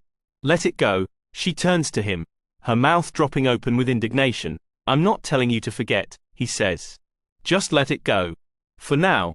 McGonagall and Madam Hooch are already sweeping in at this point, and Ginny blows out a breath. She knows Thompson's right. Damn him. He still doesn't let go of her arm. She gives him an arch look, and he smiles sheepishly. Just trying to make sure you aren't going to curse me the second I let go. Ginny huffs a reluctant laugh. No. But by the time we're done running drills next week, you might wish I had. Oh, great, Warrington complains. Thompson lets go of her. And against everything screaming in her head, Ginny quietly follows them off the field. Harry, George, and Fred banned. Part of Ginny knows they earned it, letting their tempers get the best of them. Draco is a wanker, but they were just words. If she was going to be pissed about something, it would be Crabbe's late bludger. That was stupid and dangerous. She mostly wants to yell at George and Harry for making it so damn easy for Draco. Did you like my song, Weasley?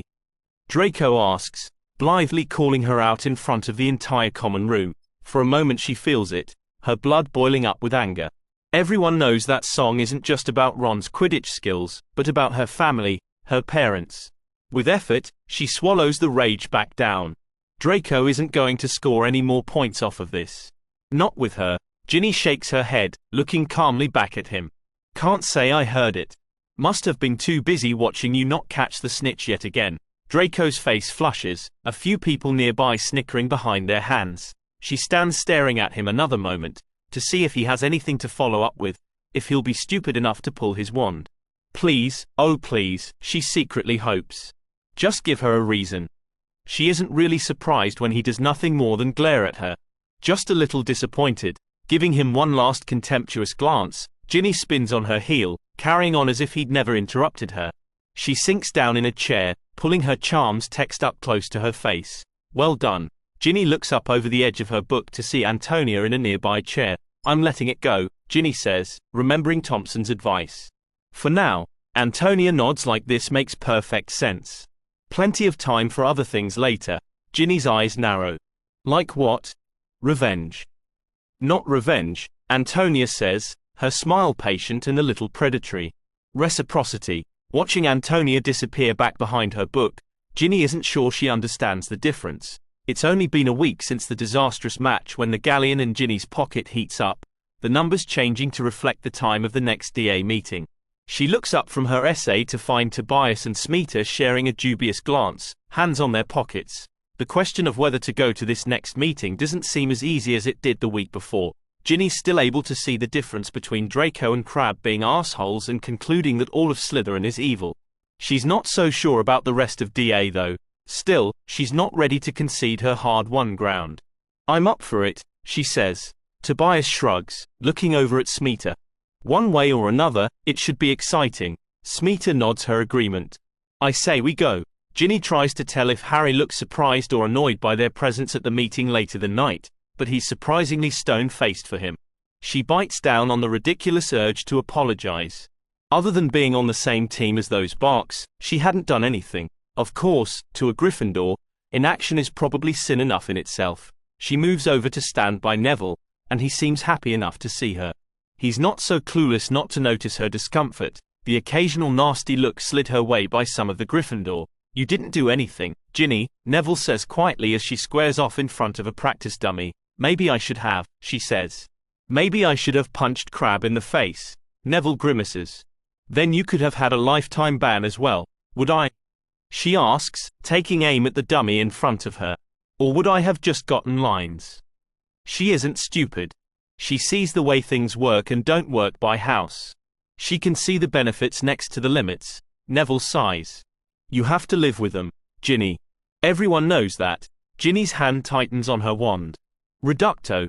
The dummy explodes. Things slowly thaw and simmer down as Christmas nears, everyone getting ready to go home. Ginny still occasionally catches snippets of that rude song in the common room, but has become expert at ignoring it. It's hard though, trying to look like they aren't getting to her when all she really wants to do is knock heads together. Instead, she learns to pretend she's a glacier. Antonia's approving look's the only gauge she has to tell how she's doing. It takes more than a song to crack ice. Even the animosity directed towards them at DA meetings slowly drops to barely noticeable levels. But that may just be everyone's excitement over the holidays. Or the shared amusement over an ornament with Harry's face on it that Padma found under one of the cushions. Ginny thought a nice engorgement charm and a willing volunteer to stick it in Harry's bed would be a worthy endeavor. Smita and Tobias bemoan the general lack of access to the Gryffindor common room. Around them, the room has emptied out, students disappearing in twos and threes. We should probably go, Smita says into her ear. Ginny looks back over her shoulder to see Cho lingering by the bulletin board. Harry taking an inordinately long time to put away the cushions. Which, considering how much of his attention is riveted to Cho and not the chore, is understandable. Ginny mock whispers back. They head for the door, Tobias unable to resist. See you later, Harry, he says brightly. Harry jumps a little at the too loud farewell, his cheeks burning red as if being caught doing something wrong. He waves vaguely at them, more a desperate shooing motion. Ginny looks back over her shoulder one last time as they leave to see Cho crying, Harry looking panicked. She shakes her head with a snort. Boys, Miss Weasley. Ginny wrenches open her eyes to find Professor Snape standing over her bed, face eerily lit by the tip of his wand. She's pretty sure she's had this nightmare before. She rubs hard at her eyes to dispel the image. Only his face still lingers. I need you to get up and come with me, he says. Ginny frowns. Sir? There's been an accident. She sits up so quickly they nearly bump heads. Who? She has so many people to worry about, her brain flying through the list at dizzying speeds. Snape doesn't seem to be in a cooperative mood, his face giving nothing away. Come along. Deciding obedience will get her answers the quickest, she does little more than slip on a robe and shove her feet into her slippers, her heart pounding away in her chest. Smita pokes her head out between her drapes, her face creased with sleep and confusion. Ginny? Snape's head whips around in her direction. Go back to sleep, Miss Gupta. This does not concern you. Smita frowns, but does as she's told after darting Ginny a glance that seems to demand an explanation at some later time. Ginny follows Snape through the dark halls with nothing but the tip of his lit wand to guide them, and tries not to think how eerie the castle feels like this, full of shadows and hidden things. Still, it's easier than thinking about what waits for her at the end of this walk. The destination turns out to be the headmaster's office, and that just can't be good. Up in the circular, bizarre office that normally Ginny would have loved to have taken the time to poke about in, her brothers are all already there with Harry. Harry looks like someone has drained all the blood from his body, and for a second she thinks he may be the one who was hurt. But then why would she need to be here? What's going on? She asks, making a beeline for the twins. They mutely shake their heads, watching Harry almost warily. Fred shifts over to make room for her between them. Something with Dad, he says under his breath as if he's trying not to draw Snape or Dumbledore's attention. What? Ginny says, barely more than a gasp, her heart dropping into her stomach. George drapes a tense arm over her shoulders. Just wait, he says. We don't know anything yet. Across the room, Harry glances up at them and then just as quickly away again. Dumbledore eventually smuggles them out to Grimmauld Place, but there's just more waiting and trying not to panic once they get there. Ginny thinks it must be one of the longest nights of her entire life, sitting there waiting, swallowing her words and fears until she feels like she may explode. It's nearly dawn when Mum finally appears, looking a bit like death herself, but with a smile plastered on her wan face. He's going to be fine. Around her, everyone erupts into whoops of joy. Ginny lowers her head, wanting to weep, but the tears just won't come. What's left of the night passes in fits and starts, time seeming to drag and then speed up at unbearable rates. Ginny's dead on her feet, but still manages to help Mum get breakfast on the table. The tension hasn't really left them yet, and she knows it won't until they can see Dad for themselves. Luckily, no one tries to make them wait any longer than it takes for the hospital to open for visitors. Part of Ginny doesn't really let herself believe he's okay until she finally lays eyes on her dad. Then she really starts to breathe again, and instead of crying, now all she wants to do is laugh, the pressure of giddiness building against her ribs. He looks awful, body covered in bandages, face bloodless, and there is absolutely nothing to laugh about, not even the way Mum is playing out her relief by scolding him like a child. But still, the pressure won't leave. She doesn't even mind getting shunted out into the hallway when the conversation turns to adult things. He's okay. Besides, the twins came prepared as always, pulling out extendable ears for them all.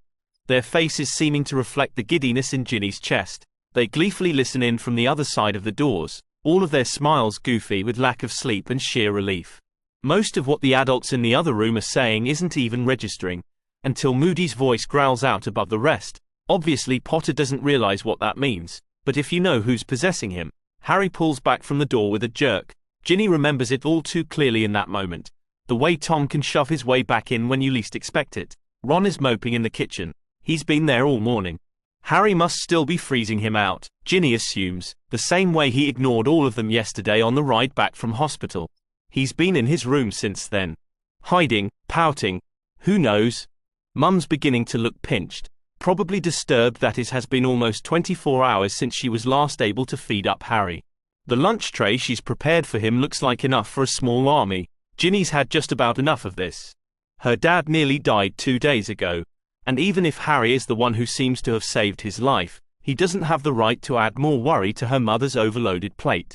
Plus, Ron is driving her nuts. I'll take it up, she says before anyone can protest. Balancing the tray of food in one hand, Ginny knocks on Harry's door. There's a long silence, and she's forced to knock again, louder and more persistently to let him know she isn't going away. I'm not hungry, he finally calls through the door. Too bad, she thinks, opening the door. He looks surprised by her nerve, swinging up to a seated position on the bed. She sees him take a breath like he's trying to rein in his temper. Really? I'm not hungry, he repeats. The trunk by the end of his bed is open, stuff haphazardly thrown into it like he was packing in a hurry and then changed his mind. Putting the tray down, Ginny closes the door behind her. Ginny, he says, the word a warning. She ignores it. Ask me. He pushes off the bed, the anger nearly radiating off of him now. I want to be left alone. She takes a stubborn step forward. Ask me. She breaks off, swallowing. Ask me what it's like to have Voldemort take over your body. Harry stills, and she knows in that moment that he's been lucky enough to forget why he almost died in that chamber so many years ago. She takes another step forward, her voice hardening. Ask me. All the anger and bluster seems to drain out of him, leaving him looking painfully uncertain. What was it like? Ginny licks her lips, dragging back up the memories she has done everything to forget for so long. It's like everything is soft, cushioned, dulled. Like the effort it would take to actually feel an emotion is too much to even contemplate. Like you're fading so much that people only look through you until you start to think that disappearing forever would be the best thing that could happen to you. Best for everyone. Ginny, he says, his jaw clenching. She swallows impatiently back against the tears she refuses to let fall. There were long black periods that I still don't remember. Time I have no idea what I did, or who I hurt. She looks him in the eye. Has that ever happened to you? No, she nods. I didn't think so. Harry sits back down on the bed like all of his strings have been cut, dragging a hand through his hair. You didn't hurt our father, Harry. We all know that. So stay up here and hide if that's what you want. But don't do it because you think you're protecting us. She turns to leave. I'm so angry, he says. All of the time. She pauses with her hand on the doorknob. It's been radiating off of him all year, the anger, but she hadn't known if that was just normal for him, if he is always like this, or if it was something new. She peers back over her shoulder at him. That's probably a good thing, don't you think? He frowns. How do you figure? She shrugs, remembering those long days floating through the castle like a ghost. You wouldn't be angry if you didn't care. Tom never cared about anything or anyone. Only himself. She opens the door. Ginny? She pauses. Yeah. Thanks. She hoists a shaky smile on her face. Yeah. Just let Ron back in, will you? He's driving us all spare. He huffs, not quite a laugh, but on its way. She leaves him picking at the tray of food, passing the newly arrived Hermione on the stairs. All yours, Ginny says. Christmas creeps into Grimmauld Place like an uninvited guest. Sirius attacks the holiday with a manic sort of energy that does nothing to make it feel right. It's a bit like sticking an icicle on Creature's forehead and calling him a unicorn. Still, Mum is trying her best for them all, and Ginny figures she owes it to Dad to at least try. So when George and Fred decide to trim a tree, she pitches in by suggesting transmogrifying Creature's predecessors into shiny baubles. She really mourns that ornament with Harry's face that must still be sitting in the room of requirement. She even overhears Harry say to Hermione, still better than Christmas with the Dursleys. Unfortunately, Grimmauld Place is still Grimmauld Place, even under all the tinsel. Dad isn't home yet either, so Christmas breakfast is a bit subdued even with everyone's new brightly colored sweaters. There's one more unopened package sitting under the end of the table that Ginny pretends not to know is meant for Percy. To judge from the set lock of Mum's jaw, he'd had the unmitigated gall to send it back. She wonders if he even cares that Dad is in hospital, that he'd almost died, but thinking of Percy only makes Ginny want to use her reductor curse on something, and Mum doesn't deserve that on top of everything else today. So instead she tucks in and does her best to let Sirius's obvious glee at having them all here not feel weird. Soon enough it's time to go back to school, still not knowing why or how Dad ended up nearly dead by giant snake attack. Ginny thinks it will be relief to have her wand back in her hand. Hogwarts in the snow is widely accepted as one of the most beautiful sights in the world.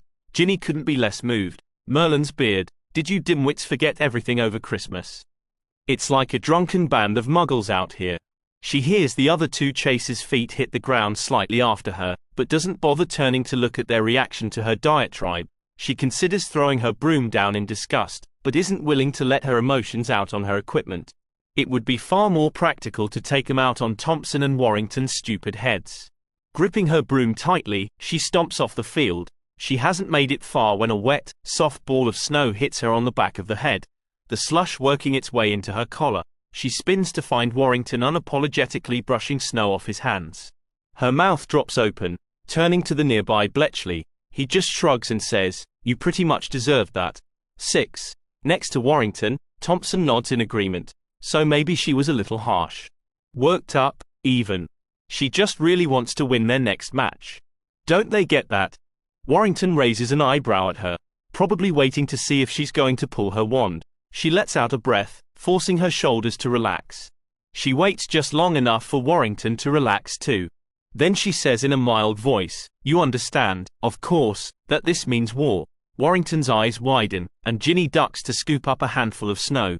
She launches it towards him, but he dodges out of the way at the last moment, and the snowball catches Thompson square in the face. Ginny lifts her hands to her mouth in horror. Thompson flicks the snow out of his eyes and shrugs. "All in." Then he dumps 2 handfuls of snow down on Warrington's head. Ginny chokes on a laugh, looking back over her shoulder at Bletchley. He lifts a hand, backing away. "Don't you dare." He doesn't get to finish, Ginny's next snowball exploding on his chest. After that, all bets are off. The 4 of them scramble for cover, wands appearing and snowballs beginning to sneak up behind people at strange angles. Through her laughter, Ginny reflects that this is actually pretty good practice for evading bludgers. Bletchley, she knows, would never admit they were doing this for any other reason. She sees Crabbe and Goyle snickering together near the stands, but doesn't think anything of it. Thompson is making a valiant attempt at flanking her, so she's got more pressing things on her mind than Crabbe and Goyle's snide remarks about their childish behavior. Then she gets hit from behind by something much faster and harder than a mere snowball could possibly be. She goes down like a sack of potatoes. Despite the press of snow around her, the slush working in through her robes, her arm is on fire and she knows something is seriously wrong. "Oh, suck it up, 6. Bletchley calls out, peering up over the rise as if expecting a trap. Ginny doesn't reply, her jaw clenched tight against the moan of agony she refuses to let out. "Gin," Thompson says, dropping his snowball as he approaches. Warrington takes the opportunity to dust him again, but Thompson just brushes it off. "She must look as bad as she feels." "Bletchley," Thompson says, picking up what looks like a solid ball of ice nearly the size of a bludger. "Son of a," Bletchley swears, looking up from Ginny to find Crabbe and Goyle laughing uproariously over by the stands. "Stupid sods." He disappears from Ginny's vision, no doubt off to give the idiots a piece of his mind for endangering their win against Ravenclaw. "Shoulder?" Thompson asks, kneeling down next to her. Ginny nods, biting down on her tongue. "Let's get her inside," Warrington says. Thompson slides an arm under her knees and one behind her back. Ginny hisses in pain, letting out a curse. "I can walk," she snaps. Bletchley reappears. "Shut up and let him carry you. The way up to the castle takes forever, and she's nearly frozen through by the time they get there. Bludger accident." Bletchley succinctly lies to Pomfrey in the infirmary. Ginny doesn't bother contradicting him. They can't get Crabbe and Goyle in trouble. They need the stupid morons for the game. Pomfrey mutters a few words over Ginny, her fingers unerringly digging in right on the tender bits. "Collarbone is broken. You can fix that, right?" Bletchley presses. Ginny would feel warmed by that if she didn't know his concern is for the match. Pomfrey gives him a stern look. "The bone, yes. But the tissue damage will take longer to heal." "How long?" She presses her lips together. 4 weeks to heal completely. 4 weeks. The game against Ravenclaw is in less than 1. Bletchley swears, Madame Pomfrey giving him a scandalized look. "I can play," Ginny says. It's only her left arm, thank goodness. She only needs that to stay on her broom, not score. "No you can't," Madame Pomfrey contradicts. "There's almost a week until the match." "I'll wear a sling. I won't use it at all. I'll stay lying here the entire time if you want, drinking any potion you can think of. I just have to play. Please." The rest of the team is nodding along. "Please," Ginny repeats, giving Madame Pomfrey her most pathetic look. Pomfrey's lips press together. 1 week of total and complete rest. And then I will check you again. If there is any lingering pain, I won't allow you to play. It's not perfect, but she'll take it. Deal. DA meetings are decidedly less interesting when all you can do is sit and watch. Still, Ginny is good to her word, sitting off to one side with her arm in a sling. She'd gotten more than a few curious glances when she arrived, people clearly interested in how she'd been injured. She hasn't changed her story, just says, "Bludger accident," anytime anyone asks. Most of them take that at face value. Even with Tobias rolling his eyes with disbelief each time. Ginny hadn't even bothered telling Tobias and Smeeta anything, just let them draw their own conclusions. Fred and George frown at her story, but don't push. Ginny is even more annoyed with her injury when she realizes that Harry is finally going to introduce the Patronus charm. Sitting up a bit taller, she watches in awe as the silvery stag leaps to life, its bright light filling the room. It's not just light either, but something tangible, something that seems to make everything buoyant, warmer. When it fades, disappearing into wisps, Ginny has the foolish thought that everything is slightly less cheerful in its wake, the dull ache in her arm intensifying. Nearby, she hears one of the Ravenclaw girls sigh as if with disappointment. Harry lowers his wand. With practice, a Patronus can serve as a barrier between you and a Dementor. It's so beautiful, Lavender sighs. Harry coughs, looking embarrassed by the girl's breathy enthusiasm. I'm not going to lie to you. They're wicked hard to produce, but are the only thing that can save you from a Dementor. It's pretty, Angelina admits. But how does that protect you? It's made from happy thoughts, Harry explains. The same things that Dementors seek to drain away from you, but the Patronus can't feel despair. Ultimately, that much pure happiness and goodness simply drives the Dementor away. There's a smatter of whispers at that, many remembering what it had felt like to be near one that one year on the train. Smeeta raises her hand. What determines the shape a Patronus takes? Harry frowns. I'm actually not sure. He automatically turns to Hermione. She doesn't disappoint. Some theorize that it reflects the caster's personality, or something tied to the happy memory used to produce it, but no one knows for certain. Smeeta nods, sharing a look with Tobias that Ginny can't quite interpret. Someone behind them mutters something about Slytherin not having any happy memories to pick from. Tobias shoots a menacing glance back over his shoulder.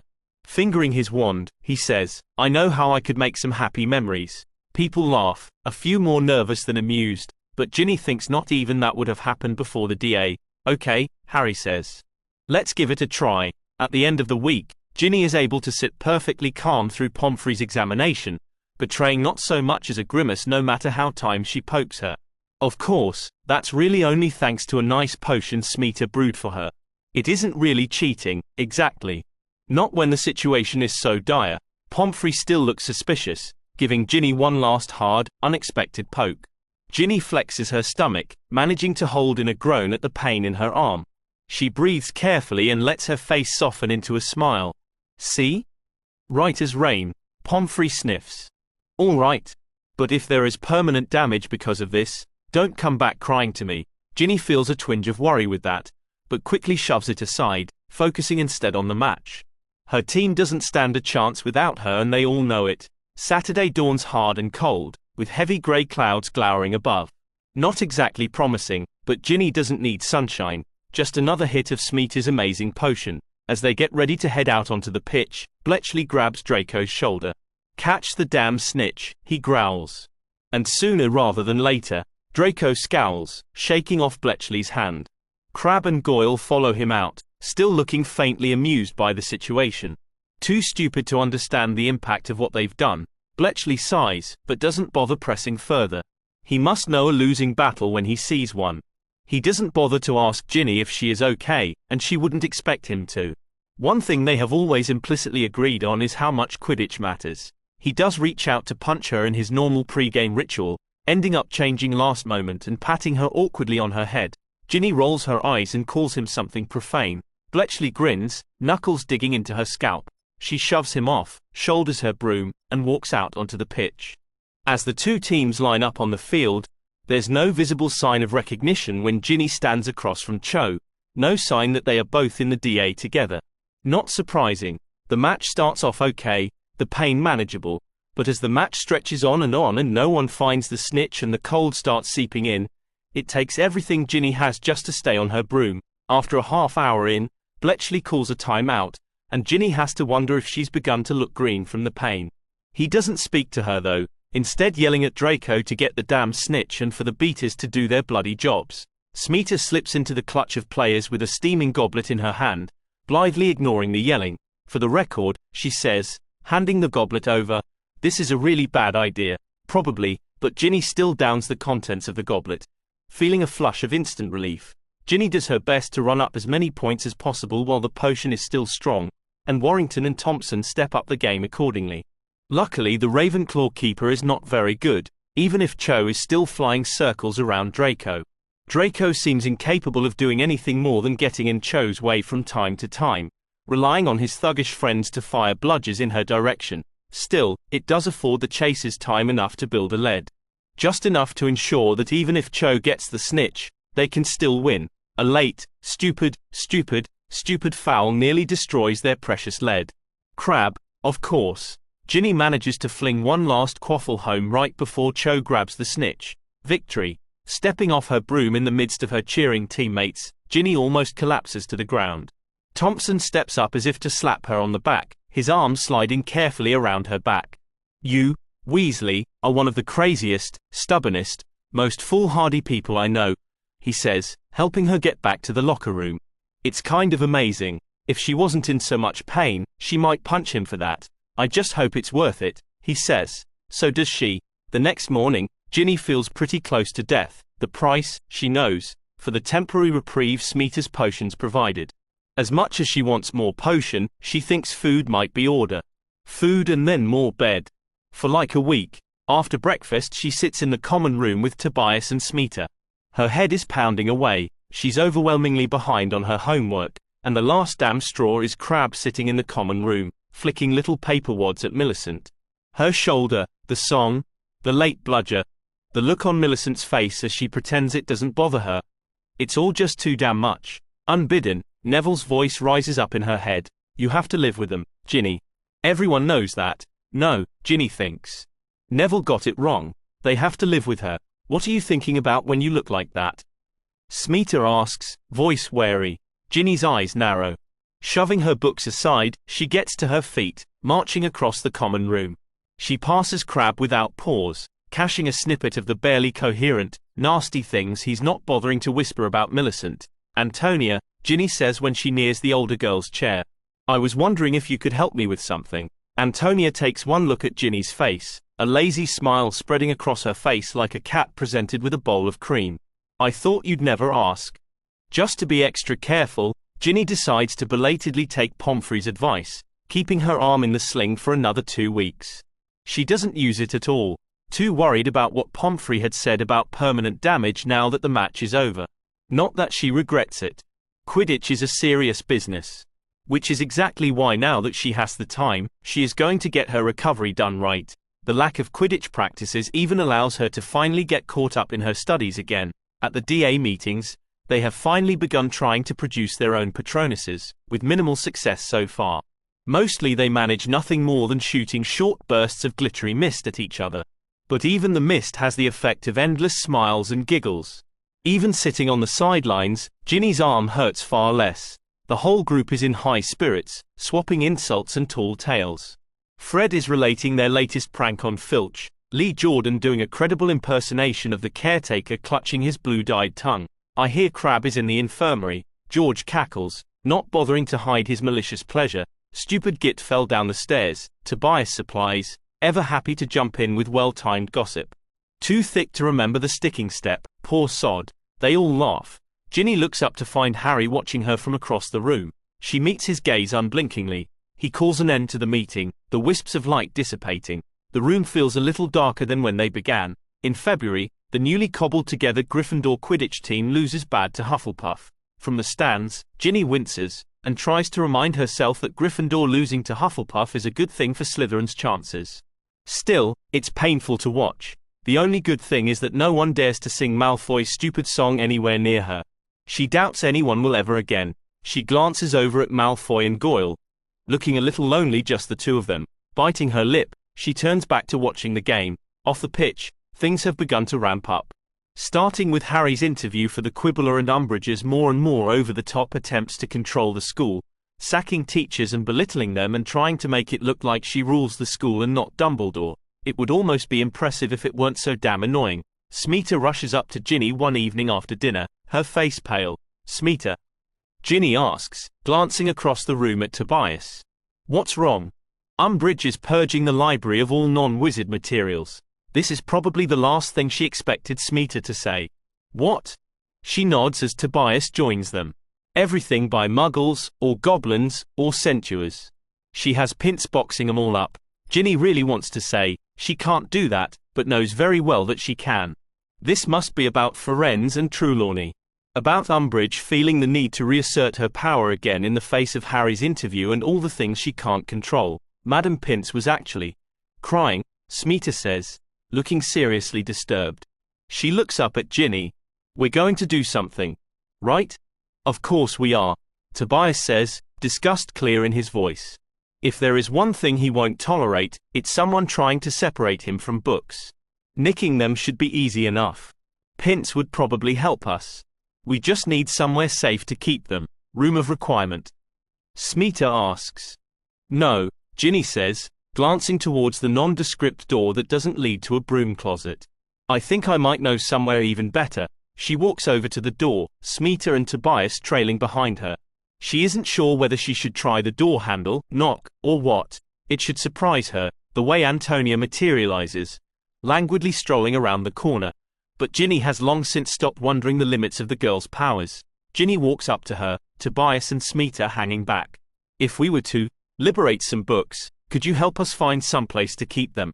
I could, she says, paying more attention to a hand of perfect fingernails than Ginny's proposition. But why should I? Ginny is taken a little aback, not expecting obstructionism from Antonia.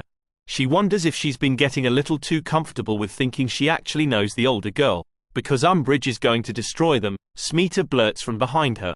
Ginny glances back to see Smeeta looking stunned at her own daring. Next to her, Tobias nods, taking a bold step forward. Plus, they're forbidden. Education decree number badzillion should be telling us so any minute now. Don't know about you three, but it makes me really want to read them. He winks at Antonia, but she remains stone-faced and silent. As the moments pass, for possibly the first time Ginny's ever seen, Tobias seems discomforted, dropping his eyes to his toes and shifting his weight. Because no one has the right to tell us what we can't read, Ginny says, finally recognizing this for the test it is. Antonia is silent for another long moment, her gaze finally shifting to Ginny. No, she agrees. No one has that right. Ginny holds her gaze. Antonia finally nods. Bring them to me, and I'll take care of the rest, she says, disappearing down into the parlor. Merlin, Tobias breathes as soon as Antonia is out of sight. I think a basilisk could probably take lessons from her, probably. But that's another worry for another day. Come on, Ginny says. We have plans to make. The disappearance of dozens of forbidden books from the library remains a secret only known to Umbridge, Pince, and the perpetrators. But secret or not, Umbridge continues to ratchet up her attempts to control every aspect of the castle the more things slip through her fingers. She sets up an inquisitorial squad, a group of students given the power to patrol and generally snitch on their peers. It's probably unsurprising that most of the members are Slytherin boys, with a few Ravenclaw sprinkled in here and there. If Percy was still here, Ginny has no doubt he would have been the first to sign up, Gryffindor or not. They still have the DA though. Just another secret reminder that Umbridge doesn't control things as much as she thinks she does. For many of them that knowledge is like a nice warm little Patronus in their pocket. The room of requirement is full of them these days, bright glittering animals of various shapes and sizes. At the time, Ginny hadn't really been sure what Smeeta was getting at, wanting to know what determines the shape a Patronus takes. Now, watching the other students laugh and stare at their Patronuses in awe, she wonders how none of them can see it, see how much they are revealing of themselves. Smeeta, Tobias, and Ginny share glances, their Patronuses remaining nothing but spits of mist. Better to look incompetent than to give away so much information for nothing. Harry works his way over to Ginny's side. What's going on? He asks, voice lowered so it doesn't carry. She glances up at him. What do you mean? He gives her a look as if to remind her he's not an idiot. I've seen your reductor curse, he reminds her. She smirks a little, remembering the sheer destructive energy that spell had unleashed. You aren't trying, he accuses, lifting her wand arm slightly like he's adjusting her technique. She isn't sure how to play this, go with fake indignation or maybe just feign ignorance. Could she still blame her shoulder injury somehow? The truth, Harry presses, like he can see the lie she's considering. No, she admits. I'm not trying. She glances at Ron's terrier trotting past. Are you really surprised? He frowns, but before he has time to work it out, a loud crack nearby distracts him. Ginny expects to find Seamus has blown something up, but instead a small house elf stands next to Harry, his hands wringing anxiously in front of him. Dobby. It takes precious moments to get the news out of the elf as he tries to simultaneously punish himself and speak. But the words are finally free. Umbridge is coming. There's horrified silence, the Patronus is blinking out of existence, and it isn't until Harry bellows at them to scatter that it really sinks in. Tobias grabs for Ginny's arm, already heading for the exit when Smeeta breaks away, heading further back into the room. Smeeta. Ginny snaps. We have to go. Smeeta sprints for the bulletin board against the wall, her wand jabbing in the direction of the piece of parchment hanging in with all the clippings and photos. Ginny has just long enough to see the names on the list bleed and morph incomprehensibly underneath the blatant lettering of Dumbledore's army. Let's go. Ginny shouts, dragging Smeeta out into the hall. They are easily the last students out into the hall. Complete sitting ducks for Umbridge and her enforcers. Tobias gestures up the first staircase they reach. Owlery, he says. They've only made it halfway up the distance when they hear feet pounding behind them. Tobias' hand on Ginny's elbow lurches her to a stop. No time, he hisses, shoving them both against the wall just in time for two of the student goons to round the corner.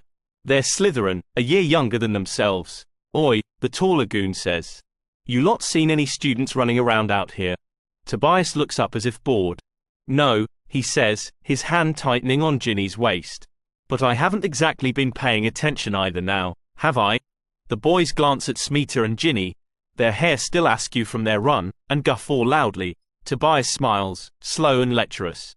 The two goons are still laughing as they turn back in the other direction. Once they are out of earshot, Ginny punches Tobias in the arm. He yelps, rubbing at the spot. Ow! What was that for? Brilliant, Ginny says, shaking her head. But disgusting. Tobias grins. A triumphant bellow echoes down the hall. I've got him, Professor. I've got Potter. It only takes a moment to identify the voice as Draco's. Ginny moves as if to push off the wall, Smeeta's hand stopping her. There's nothing we can do. Ginny stops, knowing Harry wouldn't want them to even if they could. The walk back to the dorms is quiet with expectation. Tomorrow everything will be different. The next morning the Great Hall is buzzing with Dumbledore's abrupt departure, with Umbridge's elevation to headmaster. Things seem to have gone from bad to worse.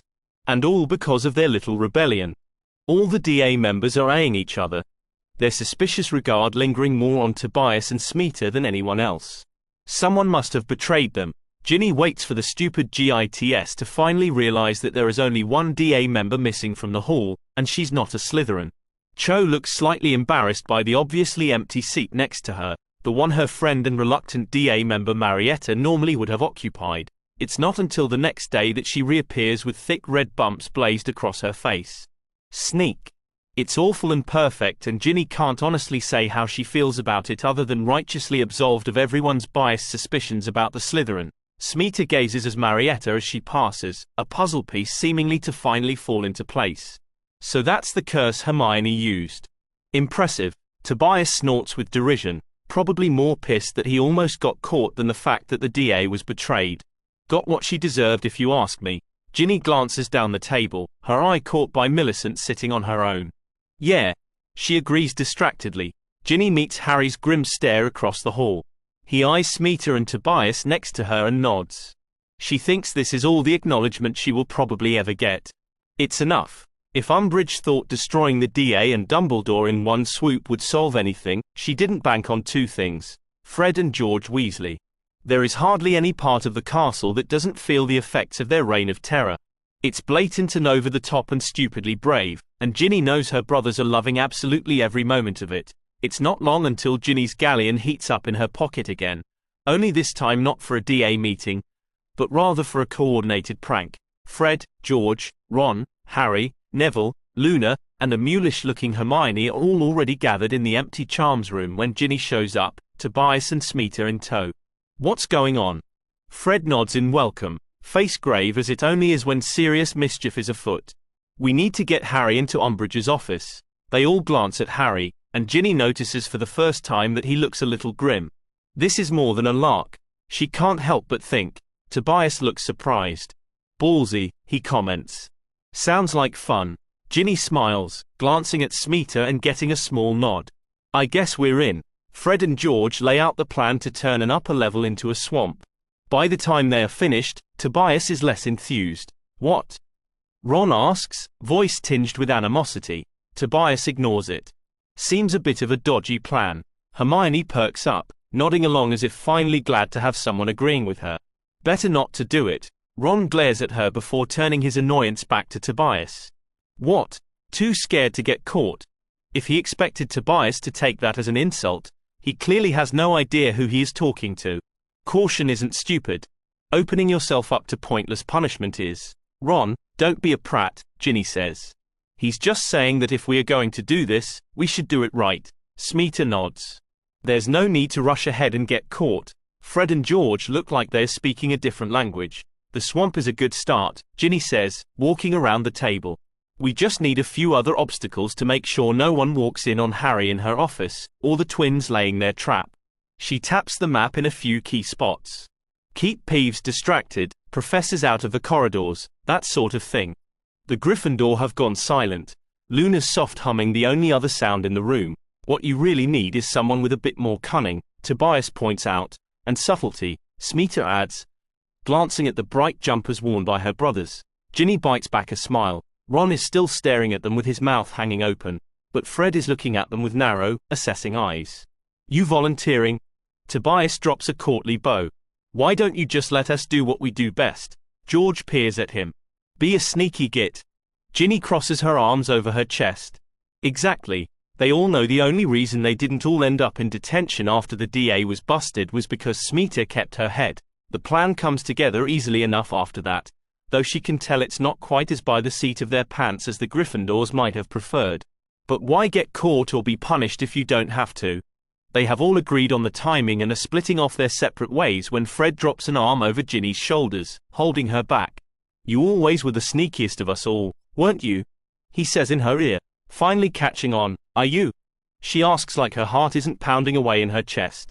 She wraps an arm around her brother's waist and squeezes as hard as she can. He laughs, dropping his chin to rest on the top of her head. My hero, he says. Ginny isn't sure if she wants to laugh or cry. Of course, things don't quite go to plan. They never do when Gryffindors are involved. Harry manages to get in and out of the office unobserved, but Fred and George get themselves caught. She can't quite be sure that wasn't their intention all along.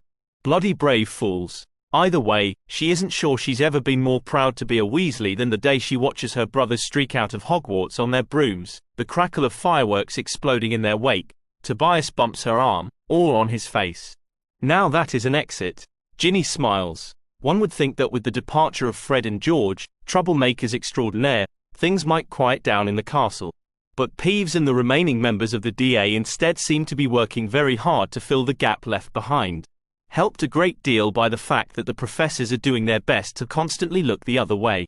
They seem to have had their fill of Umbridge's reign as well. Still, the constant bang of explosions and stink of foul potions and pranks can wear on a person after a while. Ginny starts making a habit of spending every Saturday morning in the blessed quiet of her hidden cloister. This morning though, it's not quite as empty as it usually is. Harry is sitting in her favorite spot, staring down at a piece of parchment in his lap. He looks up at her. Oh, Ginny says, deciding Harry must have wanted to find some of his own solitude. I'm sorry. She starts to backpedal, but Harry stops her. No, it's okay. He gestures at the parchment in his lap. I saw you coming. She frowns. You did? He waves her over, holding the parchment out for her to see. It takes a moment for her to make sense of it. The intricate lines, the small moving dots. It's Hogwarts. He nods. She locates the cloister, seeing two little dots called Ginny Weasley and Harry Potter. At least that explains how he found the cloister in the first place. No wonder you get away with as much as you do, she says. Harry huffs with amusement that doesn't really seem to reach his eyes. She glances sideways at him. She doesn't want to press, but there's something almost expectant about him right now. Harry? He flips to the map over to the library, sitting there for a moment watching students studying. I saw something I wasn't supposed to, he admits. You did?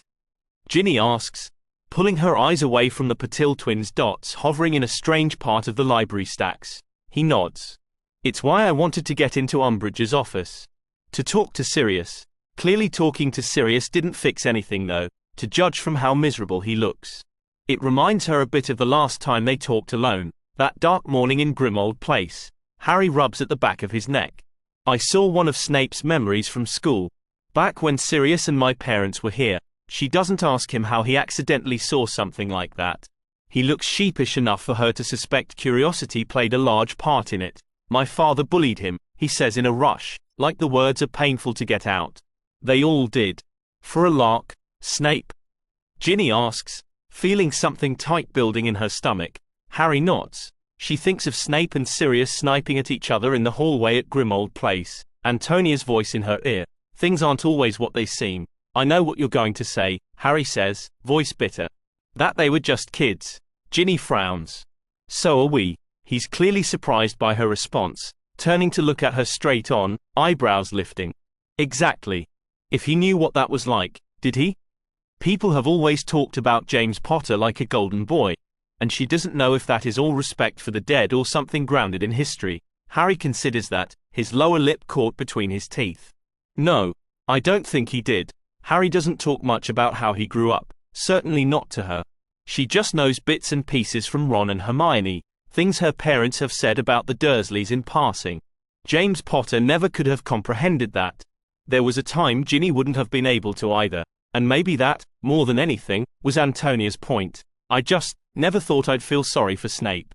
He glances quickly at her, like he's belatedly realized she might feel protective of her head of house. Yeah, she says. Me neither. She thinks of Snape, cool and pointed, his eyes full of hatred as he picks on Gryffindors. It's enough to make her wonder where viciousness really comes from, but she thinks she may already know.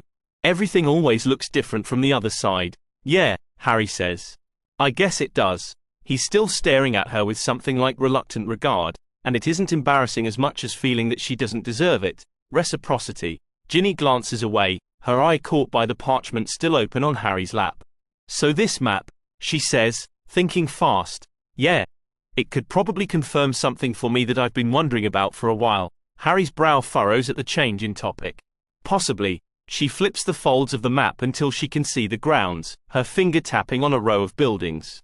I've heard Flitwick spends far more time in the greenhouses than is proper, she says, waggling her eyebrows in an impersonation of Tobias at his most suggestive. Harry lets out a startled laugh. I hadn't noticed, he says. He leans in closer as if imparting a great secret, his shoulder bumping up against hers. But I can tell you that Madame Pince does on occasion actually sleep in the library. I knew it. Ginny says. They laugh, chatting a bit more about various people on the map, eventually settling into silence, spending the rest of the morning catching up on their homework. It doesn't occur to her until much later that with that map, Harry could have easily known her Saturday morning schedule. That he might have expected her. Just another mystery of Harry Potter, she decides. The thawing snows and clearing skies gradually reveal the grounds of Hogwarts again. Her arm finally completely healed and once again as strong as it was before her injury, Ginny throws herself back into practice. They have one last match left this year. It's just against Hufflepuff, but a big enough win would almost guarantee the Quidditch Cup for Slytherin. Even Snape seems excited by the possibility, as much as he seems excited by anything. The week leading up to the match, he lets the entire Slytherin team off their homework. Ginny's gaze lingers on him as the students work on the day's potion. Despite all of the revelations about Snape she'd learned from Harry, it's comforting to see that he's still predictable. Still, when Ginny meets Snape's gaze over the potions table one day, she finds herself looking just a little closer, surprised to find the animosity she's built up against him soften a little. Is there a problem, Miss Weasley? He asks, voice as hard as his gaze. No, sir, she says, turning her attention back to her cauldron. He paces back across the classroom, sniping at Colin for the abysmal color of his potion. Completely hopeless, he declares, siphoning the potion out of the cauldron. Start again. And try not to blow us all up with your incompetence. Soon enough it is Saturday, the Quidditch pitch glorious in the warm spring sunshine. Waiting for the balls to be released, Ginny glances around at her teammates, checking their positions. She catches Crabbe watching her, his expression unreadable. He's the first to look away. She doesn't feel as satisfied by that as she thinks she should. Still, at least she knows there won't be any late or stray bludgers this game. That should mean something. Shouldn't it? She's scared that it doesn't. The whistle blows, and they are all off. After the tense match against Gryffindor and the sheer agony of the Ravenclaw match, Ginny almost feels like she has too much time to think against Hufflepuff. Her game is seriously off, but they still win handily. Hufflepuff's new seeker has big shoes to fill, after all. Draco manages to do the seemingly impossible and actually catch the snitch. Just like that, they've won. Gryffindor would have to beat Ravenclaw by near 800 points. Considering what a tough time of it the Slytherin team had with Ravenclaw, the gutted Gryffindor doesn't stand a chance. Glancing up at the professor's box, Ginny catches sight of Snape speaking with McGonagall, almost looking smug as if he's just asked for her to get ready to hand over the cup. McGonagall, for her part, looks rather pinched around the face. Thompson slams into Ginny then, hugging her tight, and she tries to forget anything other than the win. Ginny is moping. There really isn't any other word for it, as much as she would like there to be. She's sitting in the common room, listening to the waters above, the occasional distant groan of a merperson's horn resonating in the walls. She isn't thinking how familiar it has all become, how comforting, but rather concentrates on the heavy feeling in her stomach that she just hasn't been able to shake. She tries to tell herself this is about the Quidditch season being over, about the DA being disbanded, Fred and George being gone, but deep down she knows this is about something else entirely. Coming into the common room the day before, Ginny had reached the doorway the same time as a first-year boy. He'd quickly stepped out of her way, but not before she'd seen it there on her face. Fear. That look has settled deep into her stomach and refuses to leave. Her thoughts keep spiraling back to Snape and feeling sorry for him and hating herself for it all at the same time. Antonia had tried to warn her when she'd gone to her for help with Crabbe, with her reciprocity. Antonia had tried to warn her that there was a cost. There is always a cost. You just have to be willing to pay it. Ginny had been too angry to really listen. Too filled with self-righteousness.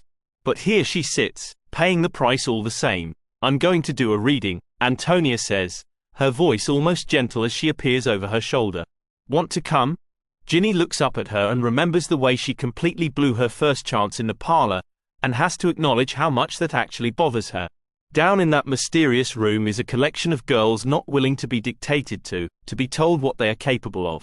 Ginny knows she has a lot to learn from them, and here Antonia is, giving her one more chance. It occurs to Ginny that Antonia is one of the few people in her life willing to let her make own mistakes. Willing to let her figure out how to fix them, and not hold them against her. Yeah, Ginny says, still feeling that weight, but refusing it let it hold her down forever. I would really like that. The rest of the year seems to pass in a blur. The 7th and 5th years disappear under massive piles of homework and revision for owls and newts. She suspects Fred and George really let themselves get caught just so they wouldn't have to bother taking them. She misses the DA, but she's still meeting with Smeeta and Tobias sometimes, sharing spells and tricks Harry hadn't covered, ones she thinks he probably wouldn't approve of. Passing on things she's learned from Antonia, and in the mornings now as she leaves for class, she passes by Millicent like she does every day, but now takes a moment to pause. Hi, Millicent, Ginny says. She looks up, brow furrowed and eyes wary. What? She practically snarls. Ginny smiles and keeps walking. Tomorrow she'll try again. In June, Gryffindor faces off with Ravenclaw, and maybe because they have nothing to lose, Ron doesn't do half bad. She suspects he just needs a little confidence in himself. And a much better team to play with. Ginny doesn't like to be uncharitable to other players, but the replacement Gryffindor Seeker and Beaters are really, really terrible. Yet another reason it is probably a blessing Fred and George aren't here anymore. Still, eking out a win isn't enough to take the lead from Slytherin, and just like that, the cup is theirs. Bletchley jumps around the common room like he's deranged, Ginny laughing with Thompson. Draco predictably struts around the place like he'd single-handedly pulled off the victory, but Ginny's too happy to care. Ginny starts to daydream about the presentation of the cup, the hall festooned with green and silver. She has to put all of that aside for a while as her own finals loom. Ginny has just finished sending an owl off to her father when Smeeta lifts an arm to stop her. Voices are echoing down the hallway. What sounds like Hermione and Umbridge.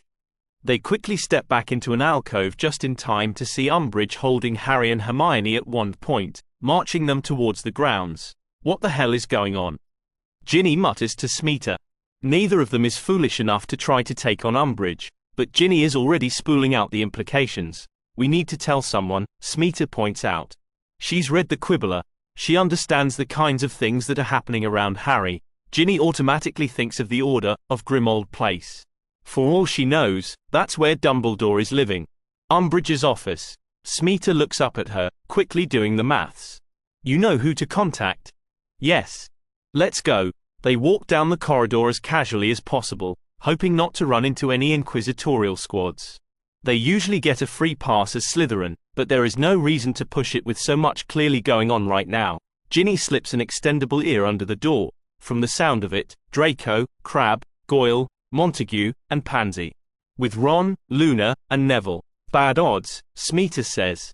Ginny frowns, considering all of the options. She shuffles through them, trying to find the best one with the least chance of getting caught. Or of giving Draco and his henchmen yet another reason for open hostility. Why couldn't Umbridge have taken some of her squad with her? Ginny straightens. I have an idea. She lifts her wand to Smeeta's face. Smeeta eyes Ginny. They can't really be this thick. Oh, Ginny says, I think they can be. Ready? Smeeta nods, her face and clothing seeming to float and blur. Ginny reminds herself to thank Antonia later. Lifting her hand, Ginny bangs her fists against the door. Boys, she bellows, voice pitched just so. Commanding but sickly sweet. Come out here at once. The door just barely opens when the sound of choking echoes from inside, a few spells ricocheting off the walls. Luna yelping. Smeeta shoves the door open, Curse taking out Pansy while she has her hand still on the door handle.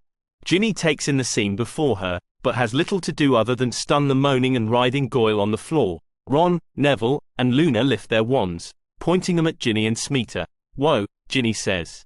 It's us. Smeeta waves her wand, the enchantments melting from their faces. Neville looks relieved, but Ron is still glancing around. I heard Umbridge. Ginny smiles. I will have order.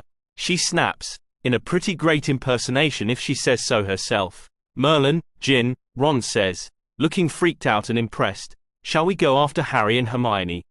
Luna asks, stepping over the prone form of Draco. Ginny gestures towards the fire. Shouldn't we tell someone? She asks, trying to give Ron a significant glance. Ron shakes his head, gathering up all the wands. Harry tried already. There's no one there. What is going on? Ginny demands, her head spinning with everything that has happened. They step out into the hall, Ron pulling her close. Harry thinks they have Sirius. Ginny blanches, but refrains from asking any more questions as they rush out into the grounds. They run into Harry and Hermione coming out the forest, both looking incredibly worse for wear. They're covered in what looks like blood. How did you? Harry starts to ask, his eyes falling on Ginny and Smeeta.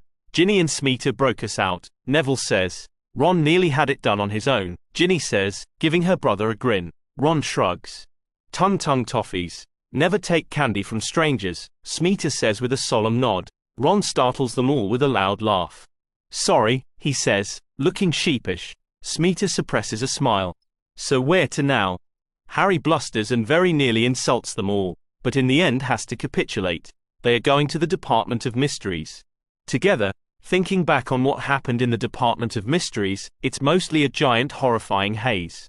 Ginny remembers the terrible feel of flying on nothing but faith that there is animal you can't see. She remembers the hard cold masks of the Death Eaters, the shattering of glass under her reductor curse, Ron being attacked by brains. Can that memory be right? But most of all, Smeeta falling. Falling, falling, falling. The way Smeeta didn't get back up. There had been Death Eaters and a wand at Ginny's throat, and in a blur the Order members sweeping in to the rescue.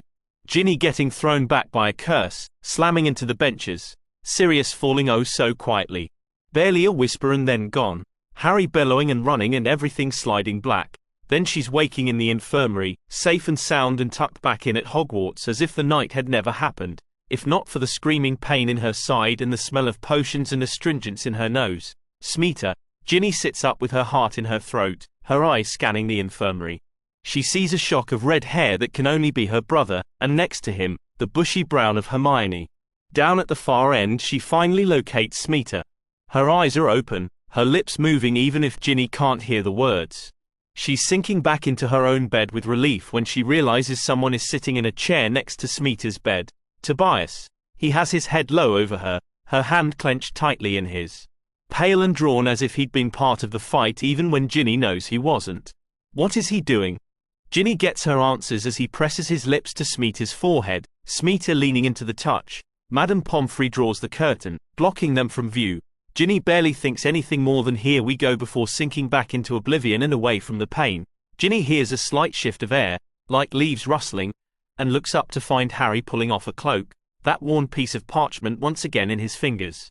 She feels a beat of relief seeing him, apparently whole and sound. Somehow, against all odds, they'd all made it back out. She feels her gut clench, remembering a dark arch and the empty space beyond. Almost all of them. Harry? She says, her voice a hushed croak. It must be day by now, or maybe even night again, to judge from the low light and quiet in the infirmary. He seems surprised to find her awake, looking back over his shoulder and pulling the curtain tightly closed behind him. They said you were all okay, but I wanted to see for yourself, she says, shifting up slightly in the bed. She grimaces when the movement pulls across her ribs. Oh, Merlin. Moving is not good, Ginny? Harry asks, stepping further into the cubicle. I'm okay, she gasps, biting back against the pain flaring in her side. He picks up the goblet on her bedside table. You didn't finish your potion. She pulls a face. It tastes like feet. His lips twitch. Yeah. But it will make you feel better. He hands it to her. She takes it, but doesn't drink it. She seems to remember it being warm, the metal cup now dull and cool against her fingers. How is everyone else? She asks, stalling. He eyes her.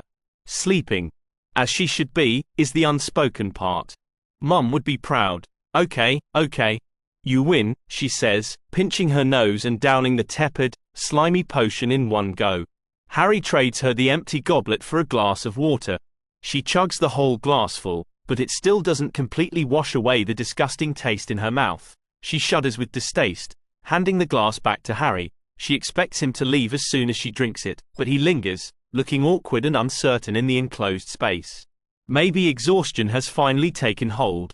He stares at the curtains in the dim light as if they might hold some hidden answer. Harry?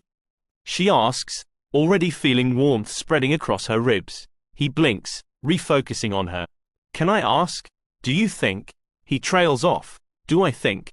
She prompts. He looks like he might lose his nerve for a second. But this is Harry Potter, brave to the point of stupidity, no matter how exhausted and worn he looks. Could you kill? If you had to? Ginny feels her gut clench, the potion roiling unpleasantly. What? Harry shakes his head, stepping back as if to leave. Forget it, he says. She makes a clumsy grab for his sleeve, keeping him there. Things are moving too fast for her poor potion-addled brain, so she says the first thing that pops into her mind, something she feels like she somehow knows deep down in her bones. You aren't a killer, Harry. He closes his eyes, and she can't tell if that's what he wanted to hear or not. She thinks about his rage tonight, the way he tore after Bellatrix like a wild thing. Is he scared of what he might have done to her, given the chance? Could you kill? Ginny thinks sometimes, worries, that maybe she could. Worries what that makes of her. But Harry? No. She doesn't have a doubt. She's watched him this last year, has gotten to know him as more than just her brother's friend. She's paid attention to the things he has chosen to teach them and the things he has not. And now that she's seen him actually in that moment, those rushing, terrifying moments where there is no time to think or remember ideals, he'd still lived them. No, he's not a killer. Her hand slips to his wrist, the potion working its way up her limbs. I'm sorry, Ginny risks saying, her voice slow and dull. I'm sorry about Sirius. Harry looks away, his jaw clenching and eyes blinking rapidly. Yeah, he says, voice rough. Ginny's eyes drop closed, her body beginning to feel feather-light. She feels Harry place her hand back on the edge of the bed with almost undue care. Ginny? He whispers. Do you think maybe I could just sit here for a little while? She nods her head, her cheek pressing into the pillow. She falls asleep to the sound of Ron's snores and the feeling that Harry is sitting nearby. They are all released from the infirmary the next day, to a castle alive with whispers and changes and everything being different and yet exactly the same. Ginny and Smeeta sit together on a couch in the common area. So, Ginny says. So, Smeeta agrees, cheeks red. They glance at Tobias across the room with the other boys in their year. This will be different. Loading up on the Hogwarts Express is bedlam like always. Made even trickier by Tobias' absolute refusal to let Smeeta lift anything, particularly her heavy trunk. They all three know how to do a locomotor charm, but Tobias has been in a particularly strange and annoying mood ever since Smeeta was injured. He's trying to heft both his own and Smeeta's trunks up onto the train.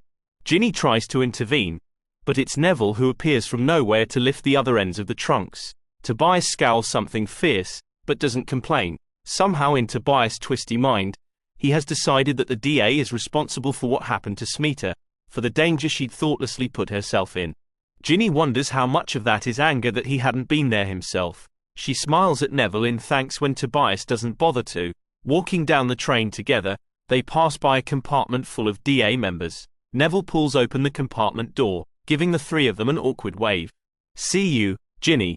"Smeeta." "Tobias." Tobias nods stiffly, Smeeta smiling slightly. They move on down the hall, Smeeta's hand tucked firmly into Tobias. "Have a good summer, Neville," Ginny says, glancing at the DA members one last time. From inside, Harry looks up, but it almost feels like his eyes don't quite connect, like he's distant from everything around him. "Could you kill, if you had to?" Ginny shivers. Turning for the Slytherin compartments, she follows after Smeeta and Tobias, leaving the DA and Umbridge and the Department of Mysteries firmly behind her. She doesn't look back.